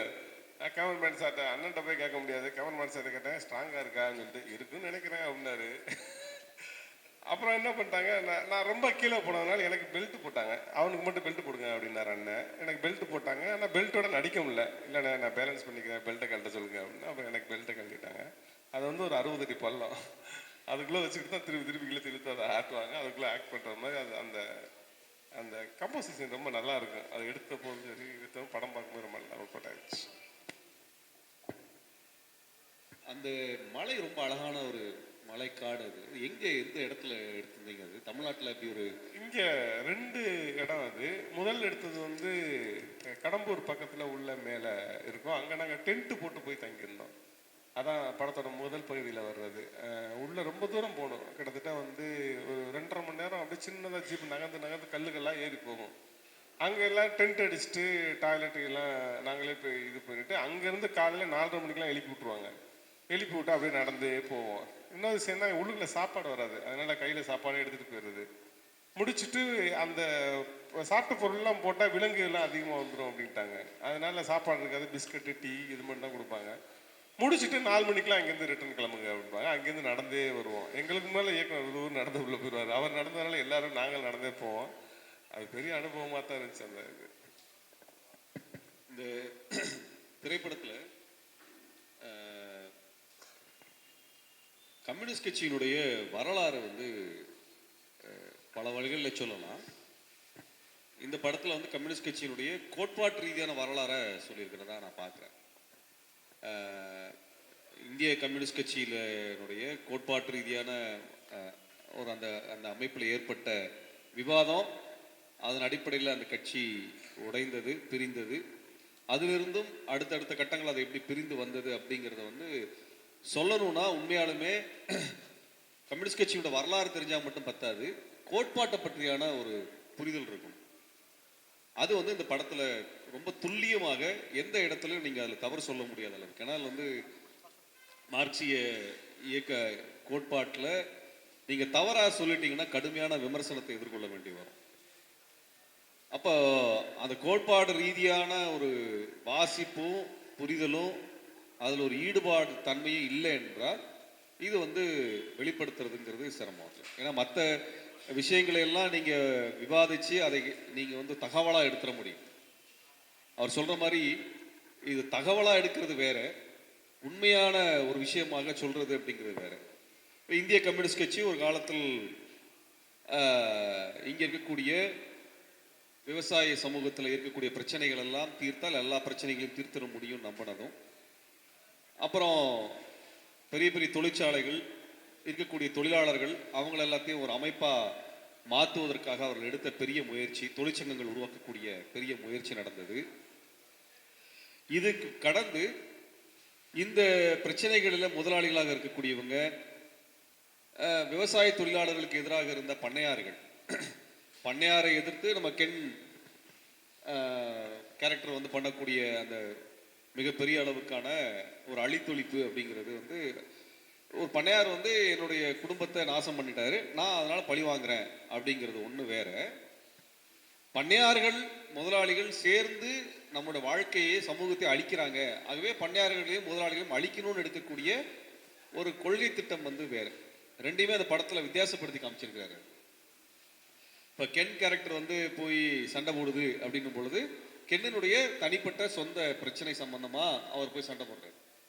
ஆனால் விஜய் சேதுபதி போய் சண்டை போடுறாரு அப்படின்னும் பொழுது தனிப்பட்ட சொந்த பிரச்சனைக்காக சண்டை போடலை, சமுதாயத்தில் தீர்வு வரணுங்கிறதுக்காக போய் நிற்கிறோம். எந்த இடத்துலையுமே விஜய் சேதுபதி அப்படிங்கிற அந்த அந்த ஆசிரியர் கேரக்டர், வாத்தியார் கேரக்டருக்கு வந்து தனிப்பட்ட எந்த பிரச்சனைக்காகவும் போன மாதிரிலாம் எதுவுமே இருக்காது. அவர் வந்து சமுதாயத்தில் நல்லது நடக்கணுங்கிறதுக்காக அதை மாற்றணும் அப்படிங்கிறதுக்காக வந்த கேரக்டராக வந்து படத்தில் துல்லியமாக வித்தியாசப்படுத்தி காமிச்சிருப்பாங்க. நீங்கள் வந்து விஜய் சேதுபதி அவர் வந்து ஒரு முதலாளியையோ ஒரு பண்ணையாரை அடிப்பதோ, கென் கேரக்டர் வந்து ஒரு பண்ணையாரை அடிக்கிறதோ வெட்டுறதோ, ரெண்டுக்கும் வித்தியாசத்தை வந்து படத்தில் ரொம்ப அழகாக புரிஞ்சுக்க முடியும். படம் பார்க்குறவங்களுக்கும் இது உளப்பூர்வமாக உணர்ந்து கொள்ள முடியும். அப்புறம் அந்த பண்ணையார்கள் முதலாளிகள் இவர்களை வெட்டி கொலை பண்ணுறது, இவங்க அழிச்சு ஒழிக்கிறது, அதில் வந்து பார்த்தீங்கன்னா அழித்தொழிப்பு அப்படிங்கிற வார்த்தை வந்து நம்ம பொதுமக்கள் கேள்விப்பட்டிருக்க மாட்டாங்க, அரசியல் வட்டத்தில் அதிகமான பேர் கேள்விப்பட்டிருக்க மாட்டாங்க. ஆனால் இந்த படத்தில் அந்த அழித்தொழிப்புங்கிற வார்த்தை வந்து நிறைய வருது. என்னன்னா அனிஹிலேஷன் அப்படின்னு ஒரு தியரியை வந்து இந்திய கம்யூனிஸ்ட் கட்சி எடுக்குது. இந்திய கம்யூனிஸ்ட் கட்சியிலேருந்து வெளிவந்த சாரு மஜும்தார் வந்து இப்படி ஒரு கோட்பாட்டை முன்னெடு வைக்கிறார். விவசாய போராட்டங்கள் நடந்துக்கிட்டே இருக்குது, இனி எத்தனை காலம் தான் இதை பார்த்துட்டே இருக்கிறது, இந்த பண்ணையாளர்கள்ட்ட போய் பேரம் பேசுறது, இவங்களை மொத்தமாக அழிச்சு ஒழிக்கிறது அப்படிங்கிற ஒரு போராட்டம் நடக்குது. அந்த போராட்டம் துவங்குற ஊர் பேர் வந்து நக்சல்பாரிங்கிற ஒரு ஊர். அது மேற்கு வங்கத்தில் இருக்கக்கூடிய, இப்போ நான் அர்பன் நக்சல்னு பிஜேபிக்காரன் நம்மளை திட்டுறதெல்லாம் பார்த்துருப்பீங்க. நாங்களாம் அர்பன் நக்சல்ஸ் தான், அப்படிதான் வந்து பேர் வச்சிருப்போம். நம்மளுக்கு மரியாதை கிடைக்குதுனாலே இவங்க திட்டினாதான் நம்மளுக்கு மரியாதைங்கிற அர்த்தம். அந்த அடிப்படையில் இந்த நக்சல் அப்படிங்கிறது வந்து ஒரு கெட்ட வார்த்தையை போல அவங்க பேசுறாங்க. ஆனால் நக்சல் பாரி அப்படிங்கிறது மேற்கு வங்கத்தில் ஒரு கிராமத்தில் உடைய பெயர் நக்சல் பாரி. அந்த கிராமத்தில் எப்படி எதிர்த்து விவசாயிகள் போராட்டம் பண்ணாங்க, அந்த போராட்ட முறை இந்தியா முழுக்க விரிவடைஞ்சது. அந்த போராட்ட முறையை எடுத்து சென்றவர்களை நக்சல்வாதிகள் என்று அழைத்தார்கள். அவ்வளவுதான். அந்த அரசியல் விவாதம் இந்தியா முழுவதுமே கம்யூனிஸ்ட் கட்சிகளில் ஒரு பெரிய பிளவுகளை கொண்டு வந்துச்சு. அதை வந்து அந்த படத்துல நுணுக்கமாக காமிக்கிறாரு. அங்க இருந்த சாரு மஜும்தார் நேரடியாக தமிழ்நாட்டிற்கு வந்து அரசியல் படுத்துறது எல்லாம் நம்ம வந்து இந்த படத்துல காட்சிகளாக வந்து நம்ம பார்க்க. இதெல்லாம் வந்து ரொம்ப குறைவான நபர்களுக்கு மட்டும்தான் தமிழ்நாட்டில் தெரியும். மிக மிக குறைவான நபர்களுக்கு மட்டும்தான் இப்படிதான் நடந்திருக்குது அப்படிங்கிறது தெரியும். இது மாதிரி பல பண்ணையார்களை அழித்தொழிக்கிறது, அவர்களுடைய அந்த உற்பத்தியான பயிர்களை, விளைஞ்ச பயிரை வந்து அறுவடை பண்ணி எடுத்துக்கிறது, விவசாய கூலிகளை எடுத்துக்கிறது, இதெல்லாம் நடந்திருக்குது. புலவர் கலியபெருமாள் அவர்கள் அது போன்ற பல அறுவடைகளை செஞ்சிருக்கிறாங்க. அப்ப இதையெல்லாம் வந்து நம்ம சமூகத்துல ஒரு 30-40 வருடத்துக்கு முன்னாடி கூட நடந்த ஒரு சம்பவங்கள், அதையெல்லாம் அந்த படத்துல வந்து ரொம்ப நுணுக்கமா கொடுத்துருக்குறாங்க. அப்ப கம்யூனிஸ்ட் கட்சியில வந்து ஆயுதங்கள் வைத்து போராட்டம் நடத்துவது அல்லது ஆயுதங்கள் இல்லாமல் போராட்டம் நடத்துவது ரெண்டு பெரிய பிரிவாக இருந்தது. அப்புறம் வந்து இது இந்திய அளவில் எல்லா மாற்றத்தையும் கொண்டு வரணும் அப்படிங்கிறதுக்காக இந்த போராட்டத்தை நடத்துறதுன்னு பேசின கம்யூனிஸ்ட் கட்சிக்குள்ளார இல்லை, தமிழர்களுக்குன்னு ஒரு பிரச்சனை இருக்குது, தமிழர்கள் இனத்தை வந்து அடக்கி ஒடுக்குறாங்க, அதே போல இந்தியாவில் பல இனங்கள் இருக்குது, அந்த இனங்கள் எல்லாம் அழித்து அடக்கி ஒடுக்கப்படுது, அந்த இனங்கள் எல்லாம் விடுதலை அடைஞ்சதுனாலே இந்தியாவில் பல பிரச்சனைகள் தீர்ப்பதற்கான ஒரு சூழல் உருவாகும் அப்படின்னு கம்யூனிஸ்ட் கட்சியில் ஒரு விவாதம் வருது. அதான் தேசிய சுயநிர்ணய உரிமை அல்லது தேசிய இன விடுதலை அப்படிங்கிறத அரசியல் படிக்கிறவங்களுக்கு தான் தெரியும். ரொம்ப சிறு குழுக்களுக்கு மட்டும்தான் அது பற்றியான விவாதங்கள்லாம் இருக்கும். ஆனால் அதை இந்த படத்தில் நீங்கள் அந்த வார்த்தையை பார்க்க முடியும். இந்த வார்த்தையில், இந்த படத்தில் தமிழ்நாட்டிற்கு அறிமுகமாகக்கூடிய வார்த்தைகளில் ஒன்று அழித்தொழிப்பு அப்படிங்கிறது, இரண்டாவது தேசிய இனத்தினுடைய சுயநிர்ணய உரிமை. இப்போ தேசிய இனம்னா என்ன? தமிழர்கள் ஒரு தேசிய இனம், தெலுங்கர்கள் ஒரு தேசிய இனம், மராத்தியர்கள் ஒரு தேசிய இனம், பஞ்சாபிகள் ஒரு தேசிய இனம், காஷ்மீரிகள் ஒரு தேசிய இனம், நாகாலாந்து மக்கள் தேசிய இனம், வங்காளிகள் ஒரு தேசிய இனம். இந்த தேசிய இனங்கள் எல்லாம் அவர்களுக்கான உரிமைகளை பெற்றுக்கொள்வது, அவர்கள் தனிநாடே உருவாக்கி கொள்வது, தேவைப்பட்டால் தனிநாடுகளை உருவாக்கி கொள்வது என்ற கொள்கையை அன்றைக்கு முன்வைக்கிறாங்க. அந்த கொள்கையை முன்வைத்தவர் புலவர் கலியபெருமாள், தோழர் தமிழரசன் போன்றவர்கள். அப்ப அவங்க என்ன நினைக்கிறாங்கன்னா, இங்க இருக்க விவசாயிகளுடைய பிரச்சனையை தீர்க்கணும், பண்ணையார்களை ஒழிச்சு கட்டணும், தொழிலாளர்களை யூனியனா மாற்றணும், இந்த முதலாளிகளை கட்டுப்படுத்தணும், இதையெல்லாம் செய்து இந்த மக்களை ஒன்றுபடுத்தி இவர்களுக்கான விடுதலை, தமிழ்நாட்டிற்கான விடுதலையை வாங்கி தரணும்னு ஒரு பெரிய இயக்கத்தை, பெரிய படையை கட்டி போராடி அந்த களத்திலேயே உயிர் விட்டவர் தோழர் தமிழரசன். இது நம்மளுக்கு சொல்லப்பட்டது கிடையாது. இதுதான் தமிழ் தேசியம், இந்த கருத்து தான் தமிழ் தேசியம். அப்ப இந்த தமிழ் தேசிய கருத்தியலை உருவாக்கி அதுக்கு கோட்பாட்டை கொடுத்து அதுக்கு ஒரு அமைப்பை கட்டி, அதான் அவங்க சொல்றாங்க தமிழ்நாடு சோசியலிஸ்ட் கட்சின்னு அந்த படத்திலே காமிக்கிறாங்க. உண்மையில் அது வேற பேரு, ஆனால் அதில் அந்த மாதிரி ஒன்று காமிக்கிறாங்க. ஒரு சோசியலிஸ்ட் கட்சின்னு ஒன்று உருவாக்கி, ஒரு கட்சியை மட்டும் வச்சு நடத்த முடியாது, மக்களை பாதுகாக்கணும்னா ஒரு படை வேணும் இல்லையா?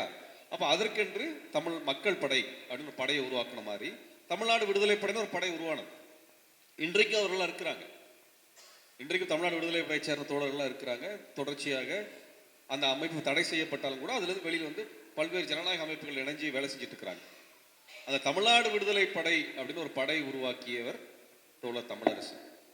அந்த தமிழ்நாடு விடுதலை படை பல மாற்றங்களை கொண்டு வந்துச்சு. அதுல ஒரு மாற்றம் வந்து நம்ம எல்லாரும் தெரிஞ்சுக்க வேண்டிய மாற்றம். இந்த படத்துல காமிப்பாங்க, ஒரு போலீஸ் ஸ்டேஷனுக்குள்ள போய் அடிச்சு போலீஸ் ஸ்டேஷன்ல இருக்கக்கூடிய காவலரை வெட்டி அங்க ஒரு பெண் வந்து சீர்குலைக்கப்பட்டு கிடப்பாங்க. தூக்கிட்டு காப்பாற்றி கொண்டு வரதெல்லாம் பார்த்துருப்போம். இதெல்லாம் வந்து அங்கே கடலூர் மாவட்டத்தில் நடந்த சம்பவங்கள். பெண்களை வந்து அதாவது ஒரு கைதி போறாரு, ஒரு கைதியை கொண்டு போறாங்க, அவரை அடிச்சு கொண்டுடுறாங்க. அவரோட மனைவி போறாங்க, மனைவியை ரேப் பண்ணிடுறாங்க. இது பெரிய கொந்தளிப்பாக வந்து அந்த சமயத்தில் தமிழ்நாடு விடுதலை படை அந்த காவல் நிலையத்தை தாக்குது. காவல் நிலையத்தை தாக்கி அந்த காவலர்களை தண்டனைக்குள்ளாக்குறாங்க. இப்படி காவல் நிலையத்தின் மேல தொடர்ச்சியான தாக்குதல் என்பது நடத்தப்பட்டது. குள்ளஞ்சாவடி தாக்குதல், இப்படி பல இடங்கள்ல வந்து தாக்குதல் நடத்தினாங்க தமிழ்நாடு விடுதலை படை. இதுக்கு பின்னாடி தான் இந்திய அளவில் ஒரு சட்டம் இருக்கு. என்ன சட்டம்னால், மாலை 6 மணிக்கு மேல, சாயந்தரம் 6 மணிக்கு மேல எந்த பெண் கைதியும் காவல் நிலையத்தில் வைத்திருக்க கூடாது என்கின்ற சட்டத்தை இந்தியா முழுவதும் கொண்டு வந்து பெண்களுடைய கண்ணியத்தை பாதுகாத்தவர்கள் தமிழ்நாடு விடுதலை படையினுடைய போராட்டம். நீங்க பழைய விஜயகாந்த் படம் பார்த்தீங்கன்னா, ஒரு 80கள் கடைசியில் வந்த படம்லாம் பார்த்தீங்கன்னா போலீஸ்காரரை போட்டு அடிச்சு நொறுக்கிற மாதிரி படங்கள் இருக்கும். விஜயகாந்த் பாப்புலர் ஆனதுக்கு காரணமே என்னன்னா, அந்த காலகட்டத்தில் காவல்துறை அடக்குமுறை அதிகமாக இருந்த சமயத்தில் காவல்துறையினருக்கு எதிராக நின்று காவல்துறை அடிச்சு நொறுக்கிற மாதிரி, காவல் நிலையத்தை துவம்சம் பண்ற மாதிரி நடிச்சனால தான் விஜயகாந்த் வந்து பெரிய மாஸ் ஹீரோவா மாறினார். அந்த அளவுக்கு மக்கள்கிட்ட கோவம் இருந்தது. அதிலே பார்த்தீங்கன்னா அன்னைக்கு வந்து அந்த காலத்தில் நீங்க விஜயகாந்த் படத்தை பார்த்தீங்கன்னா, போலீஸ் ஸ்டேஷன்ல வச்சு பெண்களோட புடவை இழுக்கிறது, பெண்களை மானபங்கப்படுத்துற காட்சியெல்லாம் இருக்கும். உடனே விஜயகாந்த் உள்ள வருவார், போலீஸ்கார அடிச்சு அந்த பொண்ணை காப்பாற்றி கொண்டு போவார். ஏன் அந்த காலத்தில் அந்த மக்கள் வந்து அதை கொண்டாடினாங்க? ஏன் விஜயகாந்தை வந்து ஒரு அரசியல் தலைவராக மக்கள் ஏற்றுக்கிட்டாங்க? காரணம் வந்து இந்த பிரச்சனை இருந்து அந்த பிரச்சனை பற்றி படம் வந்தது. ஆனால் இந்த பிரச்சனை உண்மையில தீர்த்தது யாரு? அதுதான் வந்து தமிழ்நாடு விடுதலை படை தான் அதை வந்து தீர்க்கிறாங்க. அதுக்கு பிறகு அவர்கள் சிறைக்கு போன தோழர்கள் 10 ஆண்டுகள் 15 ஆண்டுகள் சிறைக்கு போனவங்க இருந்தாங்க. தமிழரசன் 87ல் கொல்லப்பட்டாரு. அதுக்கப்புறம் லெனின் கொல்லப்பட்டாரு, மாறன் கொல்லப்பட்டாரு, நாகராஜன் கொல்லப்பட்டாரு. இப்படி பலர் கொலை செய்யப்படுகிறார் காவல்துறையினரால். அதுல பல பேர் கொலை செய்யப்பட்டிருக்காங்க. அதுல 20-30 பேருக்கு மேல சொல்லப்படாத எண்ணிக்கையில் கொலை செய்யப்பட்டவர்கள். அவர்களுக்கு வரலாறு யாருங்க சொல்றது? யாரோ ஒருத்தர் சொல்லணும்ல. அவங்க சொந்த காசுக்காக, சொந்த தேவைக்காக கொள்ளையடிச்சாங்க. நம்ம ஊர்ல கொள்ளைக்காரங்க படத்தெல்லாம் வந்து நம்ம எடுத்து படமா போட்டு பார்த்துருக்கோம்.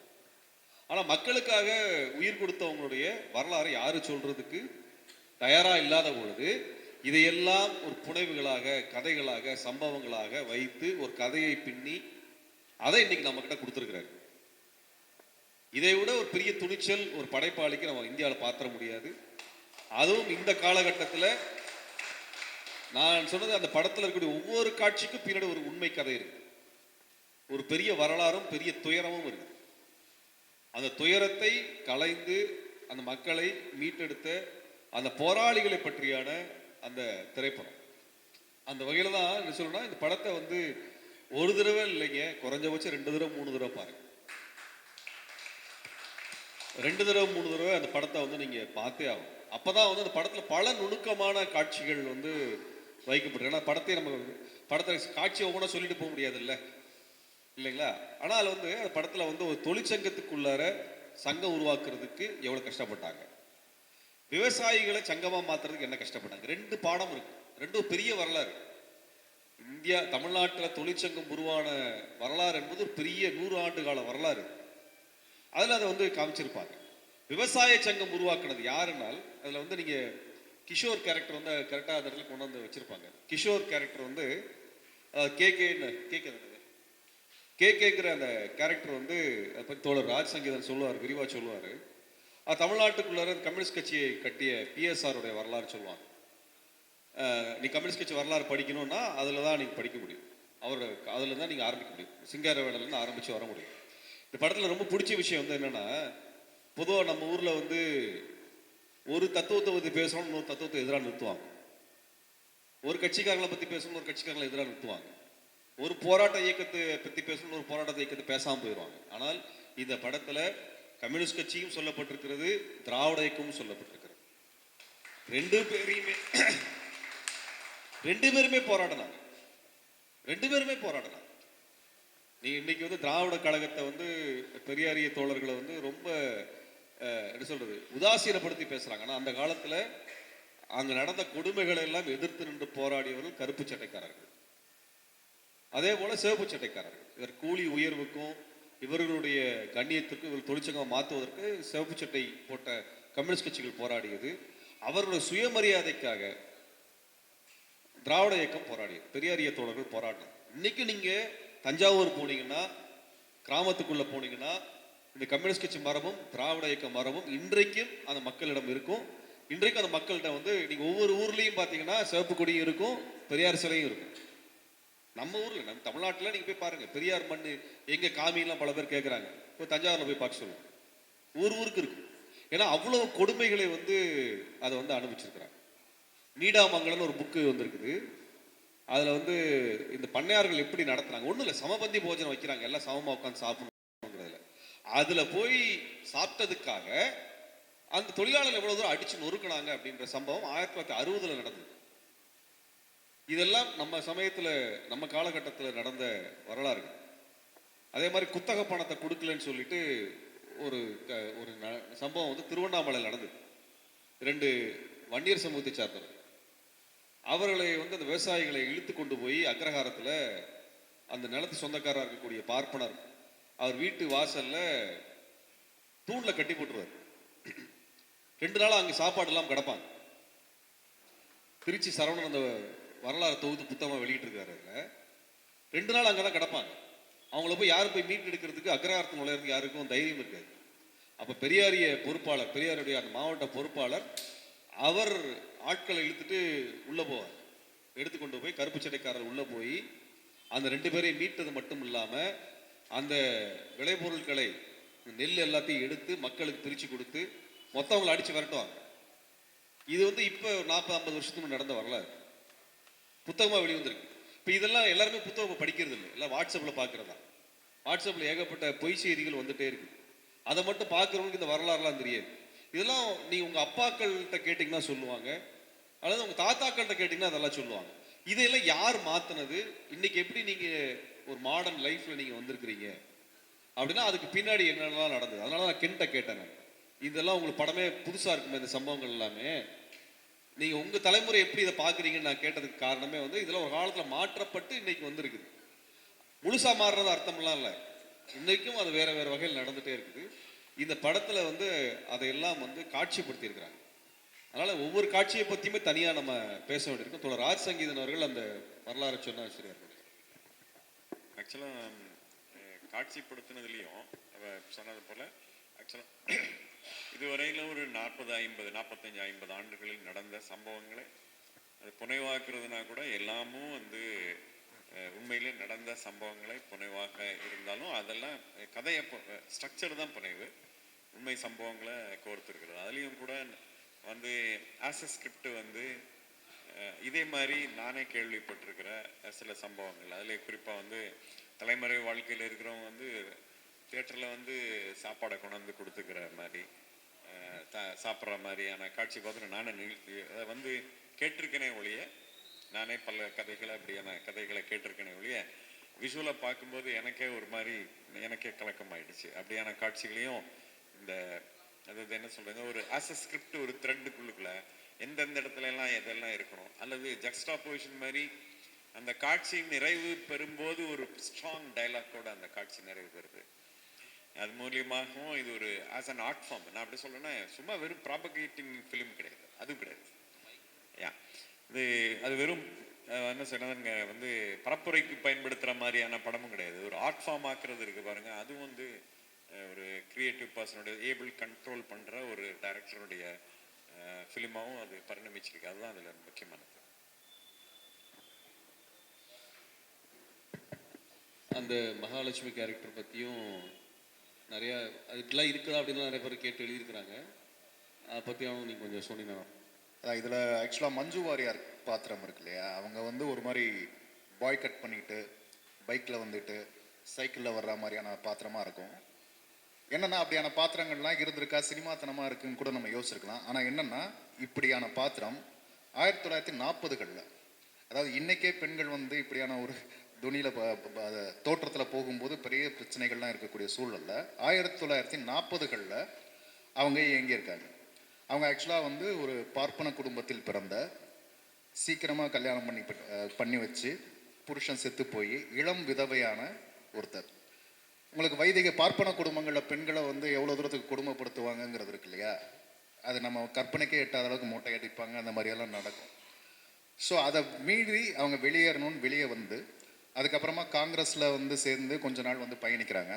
ஆனால் என்னென்னா அங்கே இருக்கக்கூடிய கூலி விவசாயிகள் இவங்கெல்லாம் படுற துயரங்களெல்லாம் பார்க்கும்போது காங்கிரஸ் வந்து அந்த பண்ணையார்களுக்கு ஆதரவாக இருக்கிறது தெரிஞ்ச உடனே அவங்க காங்கிரஸ் விட்டு வெளியேறாங்க. அப்போது அங்கே முன்னாடி நின்று கொஞ்ச நாள் வந்து இவங்க காலத்துக்கு கொஞ்சம் முன்னாடி நின்று முக்கியமான போராட்டங்களை முன்னெடுத்து கூலி விவசாயிகள் எல்லாம் சங்கமாக்கி மிகப்பெரிய ஒரு எழுச்சியை ஏற்படுத்தியிருந்த ஒரு நபர் இருந்தார். அவர் பேர் ஸ்ரீனிவாசராவ், பிஎஸ்ஆர் அப்படின்னு சொல்லுவோம். அவருடைய உருவத்தோற்றத்தை தான் இந்த படத்தில் வந்து கிஷோருக்கு வந்து கொடுத்துருக்காங்க. கேங்கிற பாத்திரம் வந்து பிஎஸ்ஆர்ங்கிற ஸ்ரீனிவாசராவ் பாத்திரம். அவர் என்ன பண்ணார்னா, அன்னைக்கு வந்து கூலி உயர்வு கேட்டுறது, அதாவது விவசாயிகளுக்கு எந்த வித சாத்தியமும் இருக்காது. கென் தோழர் நடித்த அந்த காட்சி இருக்கு இல்லையா, பண்ணை அடிமைகளுக்கு பண்ணையார்கள் சொல்கிறது மட்டும்தான் உரிமை. இன்ஃபேக்ட் வாழ்க்கை அவங்களுக்கு கூலியும் இருக்காது, கூலியை உயர்த்தியும் கேட்கவும் முடியாது. காலையில் 6 மணிக்கு நிலத்துக்கு வந்து உழுகணும். அப்படி லேட் ஆயிடுச்சுன்னா அந்த பர்டிகுலர் நபர் மேலே ஏர் இருக்கு இல்லையா, விவசாயம் பண்ணுற ஏர், அதை பூட்டி உழ வைப்பாங்க. 6 மணிக்கு ஆரம்பித்து நைட்டு வரைக்கும் போகும் உழுகிற வேலை. பெண்களுக்கு இன்னும் கொடுமை. அவங்களுக்கு தேவையான அந்த பாத்ரூம் இடைவெளிகள் இந்த மாதிரியான விஷயங்கள் எதையுமே கொடுக்க மாட்டாங்க. இந்த படத்தில் ஒரு வசனமே வரும், அதாவது குழந்தைகள் பெற்ற தாய்மார்கள் அவங்க குழந்தைகளுக்கு பால் ஊட்டணும், அந்த பால் ஊட்டுவதற்கான நேரத்தை கூட கொடுக்காம உழைக்க வைப்பாங்க. அதனால் என்னென்னா அவங்களுக்கு மார்பில் வந்து பால் கட்டிடும். இந்த பால் கட்டு வந்து போகணுங்கிறதுக்காக அவங்க வயல்லையே பாலை பீச்சி எல்லாம் வந்து அடிக்கக்கூடிய அளவுக்கு கொடுமைப்படுத்தப்பட்ட காலம் அது. அந்த காலத்தில் ஒருத்தர் கிளம்பி வரார். அவர் அந்த ஊரும் கிடையாது, வெளியூர்லேருந்து வரார். செங்கோடி கட்டணும்னு வந்துட்டு அவர் ஆளே வந்து ஒரு மாதிரி சிவப்பாக இருப்பார். அந்த ஊருக்கு சம்மந்தம் இல்லாத ஒரு நபராக இருக்கிறாரு. எல்லாரும் அவரை அணுகிறதுக்கு வந்து தயங்குறாங்க. ஏன்னா அந்த மாதிரியான தோற்றத்தில் இருக்கிறவன் தான் இங்கே ஒடுக்கிட்டு இருக்கான். ஏன்னா பண்ணையார்களாக வசதிகளாக இருக்கு. இவர் வந்து அந்த விஷயத்தை உடைச்சி உள்ள வீட்டுக்குள்ளே போகிறது, உங்கள் சாப்பாடு கொடுங்கன்னு சாப்பிட்றது, தண்ணி கொடுங்கன்னு சொல்லி பேச ஆரம்பித்து மெல்ல மெல்ல வந்து அவங்களுடைய அணுக்கத்தை பெற்று பரிச்சயத்தை பெற்று அவங்களுக்காக போராட ஆரம்பிக்கிறாரு. எந்த இடத்துக்கு வரைக்கும் போய் மக்களை வந்து திரட்டி அவர் வந்து போராடுறாரு அப்படின்னா ஒரு இடம் வரும். நான் இந்த விஷயத்தை எதுக்கு சொல்கிறேன்னா, நம்ம சினிமாக்களில் பார்க்கக்கூடிய சாகசத்தன்மை இருக்கு இல்லையா, அதை விட நீங்கள் களத்தில் போராடி பாருங்கள், போராளிகள் வாழ்க்கையை பாருங்கள், வேற லெவலில் இருக்கும் உங்கள் லைஃப். நீங்கள் நம்ம படம் பார்க்குற ஹீரோயிசம்லாம் இல்லை, வேற லெவலில் இருக்கும். ஒரு இடத்துக்குள்ள அமைச்சர் வரார். பண்ணையாரை வந்து ஒரு தலித்தை வந்து அடித்து அது ஒரு பிரச்சனையாகி இவங்கெல்லாம் சீனிவாசராவ் வந்து பெரிய கூட்டத்தை கூப்பிட்டு போராடிட்டு இருக்கிறார். இப்போ இந்த போராட்டத்தை ஒடுக்குவதற்கு போலீஸ் வருது, அதையும் எதிர்த்து நின்றுக்கிட்டு இருக்காங்க. அதுக்கப்புறம் இதுக்கு பேச்சுவார்த்தை நடத்துறதுக்காக அமைச்சர் சென்னையிலேருந்து கிளம்பி வரார். கிளம்பி வந்தால் இவங்க வந்து இந்த போராட்டத்தை விளக்க மாட்டோம்னு வந்து சொல்லிட்டு இருக்காங்க. இப்போ சீனிவாசராவை பேச கூப்பிட்றாங்க. அமைச்சர்கிட்ட போய் பேச நிற்கிறார் சீனிவாசராவ். ஒழுங்கு மரியாதை வந்து வேலைகளை போக சொல்லு, பண்ணையார்களுக்கெல்லாம் வந்து நிலமெல்லாம் வந்து பார்க்கணும், ஸோ வேலைகளை பார்க்க சொல்லு, ஏன் போராட வச்சுட்டு இருக்கேன்லாம் வந்து பேசணும், முடியாதுன்னு. எப்படி நீங்கள் வந்து இதுக்கு இப்படி வந்து ஒடுக்குமுறையை வந்து இது பண்ணலாம், கட்ட விழுத்து விடலாம்லாம் அந்த கேள்வி கேட்க ஆரம்பித்து ரொம்ப ஓவராக பேசாத, நான் அமைச்சர், ஒரு ஃபோன் கால் போட்டோன்னா நாளைக்கு எங்கள் போலீஸ் மொத்தமாக வந்து இறங்கி உங்களை அடிப்பானுங்க அப்படின்னு பிஎஸ்ஆர் சீனிவாசராவ் சொல்லுவார். உனக்காவது 24 மணி நேரம் நான் புரட்சி உங்குகன்னு இப்போ கத்துனேன்னா நீ வீட்டை விட்டு வெளியே போக முடியாது தெரியுமா அப்படின்ட்டு வெளியே இருக்கக்கூடிய ஆட்களை வச்சு சொல்லுவார். இப்படி நின்று போராடி, அதுலேயும் குறிப்பாக தலித் விவசாயிகளையும் பிற்படுத்தப்பட்ட விவசாயிகளையும் அவர் ஒன்று சேர்ப்பார். அதுதான் அவருடைய மிக முக்கியமான சாதனை. அதை வந்து ஜீரணிக்க முடியாமல் இவங்க என்ன பண்ணுவாங்கன்னா, பண்ணையார்கள்லாம் சேர்ந்து ஒரு சங்கம் கட்டுவாங்க. இந்த படத்துலேயே வரும். வேற ஊர்ல இருந்தெல்லாம் வந்து பங்காளிகளெல்லாம் கூப்பிட்டு வந்து வேலை பார்க்கறதுக்கு வந்து அழைச்சி வருவாங்க, அதெல்லாம் நிறுத்துவாங்க. ஸோ இப்படியான ஒரு தலைமையை பார்த்து மணலூர் மணியம்மை வந்து அதுக்குள்ளே ட்ராவல் ஆகி அவங்க வந்து சைக்கிளில் வருவாங்க. பாய் கட் பண்ணிவிட்டு ஒரு மாதிரி அந்த ஜிப்பா மாதிரியான ஒரு டாப்ஸு, அரக்கை சட்டை, தொலன்னு ஒரு சட்டை, வேஷ்டி கட்டிட்டு கையில் ஒரு சிலம்பு குச்சி வச்சுருப்பாங்க. எங்கேயாவது பிரச்சனைனா அந்த சிலம்பு குச்சி வச்சு சிலம்பம் அடிக்கிறது தான் அவங்களுடைய கேரக்டர். நின்று 47களில் 50களில் வந்து ஒரு பெண் களத்தில் நின்று மக்களுக்காக, விவசாய மக்களுக்காக போராடி இருக்காங்க. அந்த இடத்த தான் தோழர் வந்து இதில் இவங்களுடைய பாத்திரமாக வச்சுருக்காரு. அதில் இன்னொரு முக்கியமான விஷயம் தோழர் வந்து சொல்லியிருந்தார், இடதுசாரிகளை இந்த அமைப்புகளை எல்லாம் காட்டும்போது முக்கியமாக மிகப்பெரிய துணிச்சல் இருந்ததுன்னு சொல்லியிருந்தார். கூடுதலாக நான் ஒரு விஷயம் சேர்க்கணும்னு விரும்புகிறேன். இயக்குனர் வெற்றிமாறனுக்கு அரசியலை காட்டும்போது துணிச்சல் இருக்குங்கிறது ஒன்று, இன்னொன்று வந்து மிகப்பெரிய பொறுப்புணர்வு இருக்குது. இந்த சமூகத்தை என்னவாக இருந்ததோ அதையும் காட்டணும், அதுக்கு தன்னலம் இல்லாமல் நின்று போராடி மடிஞ்ச ஒவ்வொருத்தனையும் காட்டணும் அப்படின்னு ஒரு பொறுப்புணர்வு இருக்கு இல்லையா? அந்த பொறுப்புணர்வுக்கு வந்து நம்ம சல்யூட் பண்ணோம். ஆக்சுவலாக அது ஒரு பயங்கரமான பொறுப்புணர்வு. அது எந்த ஒரு தடை வந்தாலும் அதை மீறி காட்டுவதற்கான எத்தனிப்பு அவர்கிட்ட இருக்கு. அதே மாதிரி கிட்டிங்கு கேட்டுக்கிறேன், இங்கே இருக்கிற எல்லாத்தையும் கேட்டுக்கிறேன். இந்த பிஎஸ்ஆர், கீழே வெண்மணி, கீழே தஞ்சை, இந்த படத்தில் வர விஷயங்கள்லாம் இருக்கு இல்லையா? இதை சார்ந்து உங்களுக்கு நேரடி அனுபவம் வரணும்னா இன்னைக்கு டிசம்பர் 21, 24ஆம் தேதி கீழே வெண்மணின்னு ஒரு இடம் போங்க. அங்கே மக்கள் தூக்கி வச்சு கொண்டாடிட்டு இருப்பாங்க.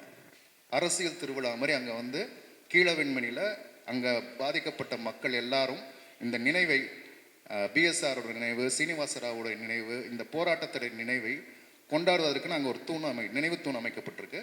அதை சுற்றி மிகப்பெரிய அளவுக்கு பெருங்கூட்டம் வண்டி போட்டெல்லாம் வந்து அங்கே நின்று அதை நினைவு கொண்டு போகிற நாள் அது 24ஆம் தேதி கீழே வெண்மணி.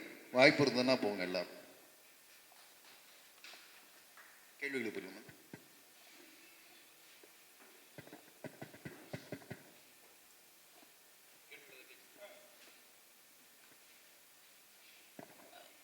தோழர்களே,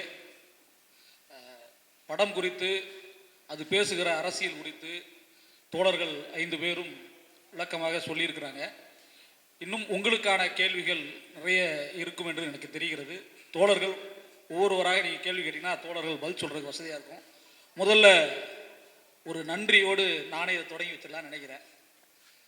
பொதுவாக தமிழர்களுக்கு வந்து தன்னுடைய வரலாற்றை வந்து இப்போ சமீப காலமாக என்ன சொல்கிறாங்கன்னா, தமிழர்களுக்கு தனக்காக யார் உழைத்தார்களோ அவர்களை நினைத்து பார்க்கக்கூடிய தன்மை இல்லை அப்படின்னு ஒரு பொய்யை மீண்டும் மீண்டும் வேண்டுமென்றே கட்டமைத்து கொண்டிருக்கிற சூழ்நிலையில், தமிழர்களுக்காக நின்று களமாடி உயிர் நீத்தவர்களை அவர் சொல்வது புனைவாக இருந்தாலும் எங்களுக்கு தெரியும் அது புலவர் கலிய பெருமாள் தான், தோழர் தமிழரசன் தான் என்று அவர்களை நினைவுபடுத்தியதற்காக தோழருக்கு நாங்கள் நன்றி சொன்னோம் என்று நீங்கள் சொல்லுங்கள்.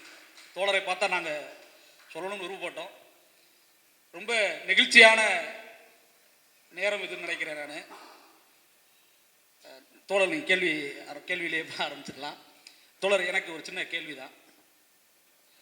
பொதுவாக இந்த மாதிரி ஒரு முற்போக்கு சினிமா எடுக்கக்கூடியவர்கள் அப்படின்னா அவர்களை வந்து இங்கே வந்து ஒரு பார்வை என்னென்னா, அவர்களோட திரைப்படம் சார்ந்து பேசாமல் அவர்கள் பேசக்கூடிய அரசியல் மிக முக்கியமான அரசியல், அது இந்த சமூகத்துக்கு தேவையான அரசியல். ஆனால் அவர்களுக்குள் ஒரு சினிமா அப்படிங்கிற அந்த கலை அவர்கள்ட்ட இல்லாததை போலவே பெரிய ஒரு நிராகரிப்பு தொடர்ச்சியாக நடந்துகிட்டு இருக்கதை நான் பார்க்குறேன். தோழர் ரஞ்சித்தாக இருந்தாலும் சரி, தோழர் மாரி செல்வராஜாக இருந்தாலும் சரி, இவர்களுடைய சினிமா குறித்து அவர்கள் பேசக்கூடிய அரசியலை விமர்சிக்கிறார்கள், அதெல்லாம் வேற. ஆனால் அவர்களுடைய சினிமா குறித்து இங்கு பேசுவதற்கு பெரிய பெரிய ஜாம்பவான்களே தயாராக இல்லையோ அப்படிங்கிற எனக்கு ஒரு கேள்வி இருக்கு. நீங்க என்ன நினைக்கிறீங்க?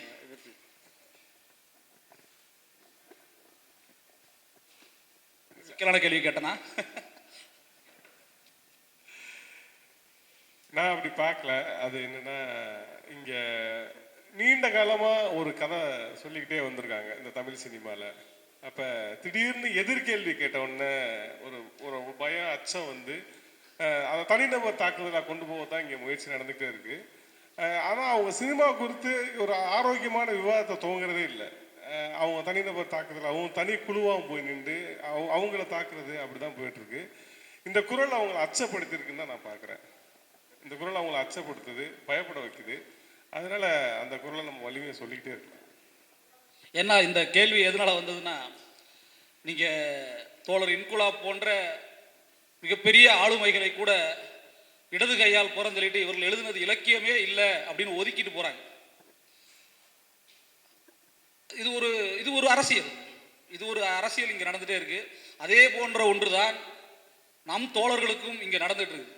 தோழர்களை வந்து ஒரு மொட்டை அடிச்சுக்கிட்டு கால் மேலே கால் போட்டுக்கிட்டு என்ன அரசியல் வன்முறை இடதுசாரித்தனம் என்னது இது அப்படின்னு பேசுகிற ஒரு சூழலை நோக்கி தள்ளுறாங்க.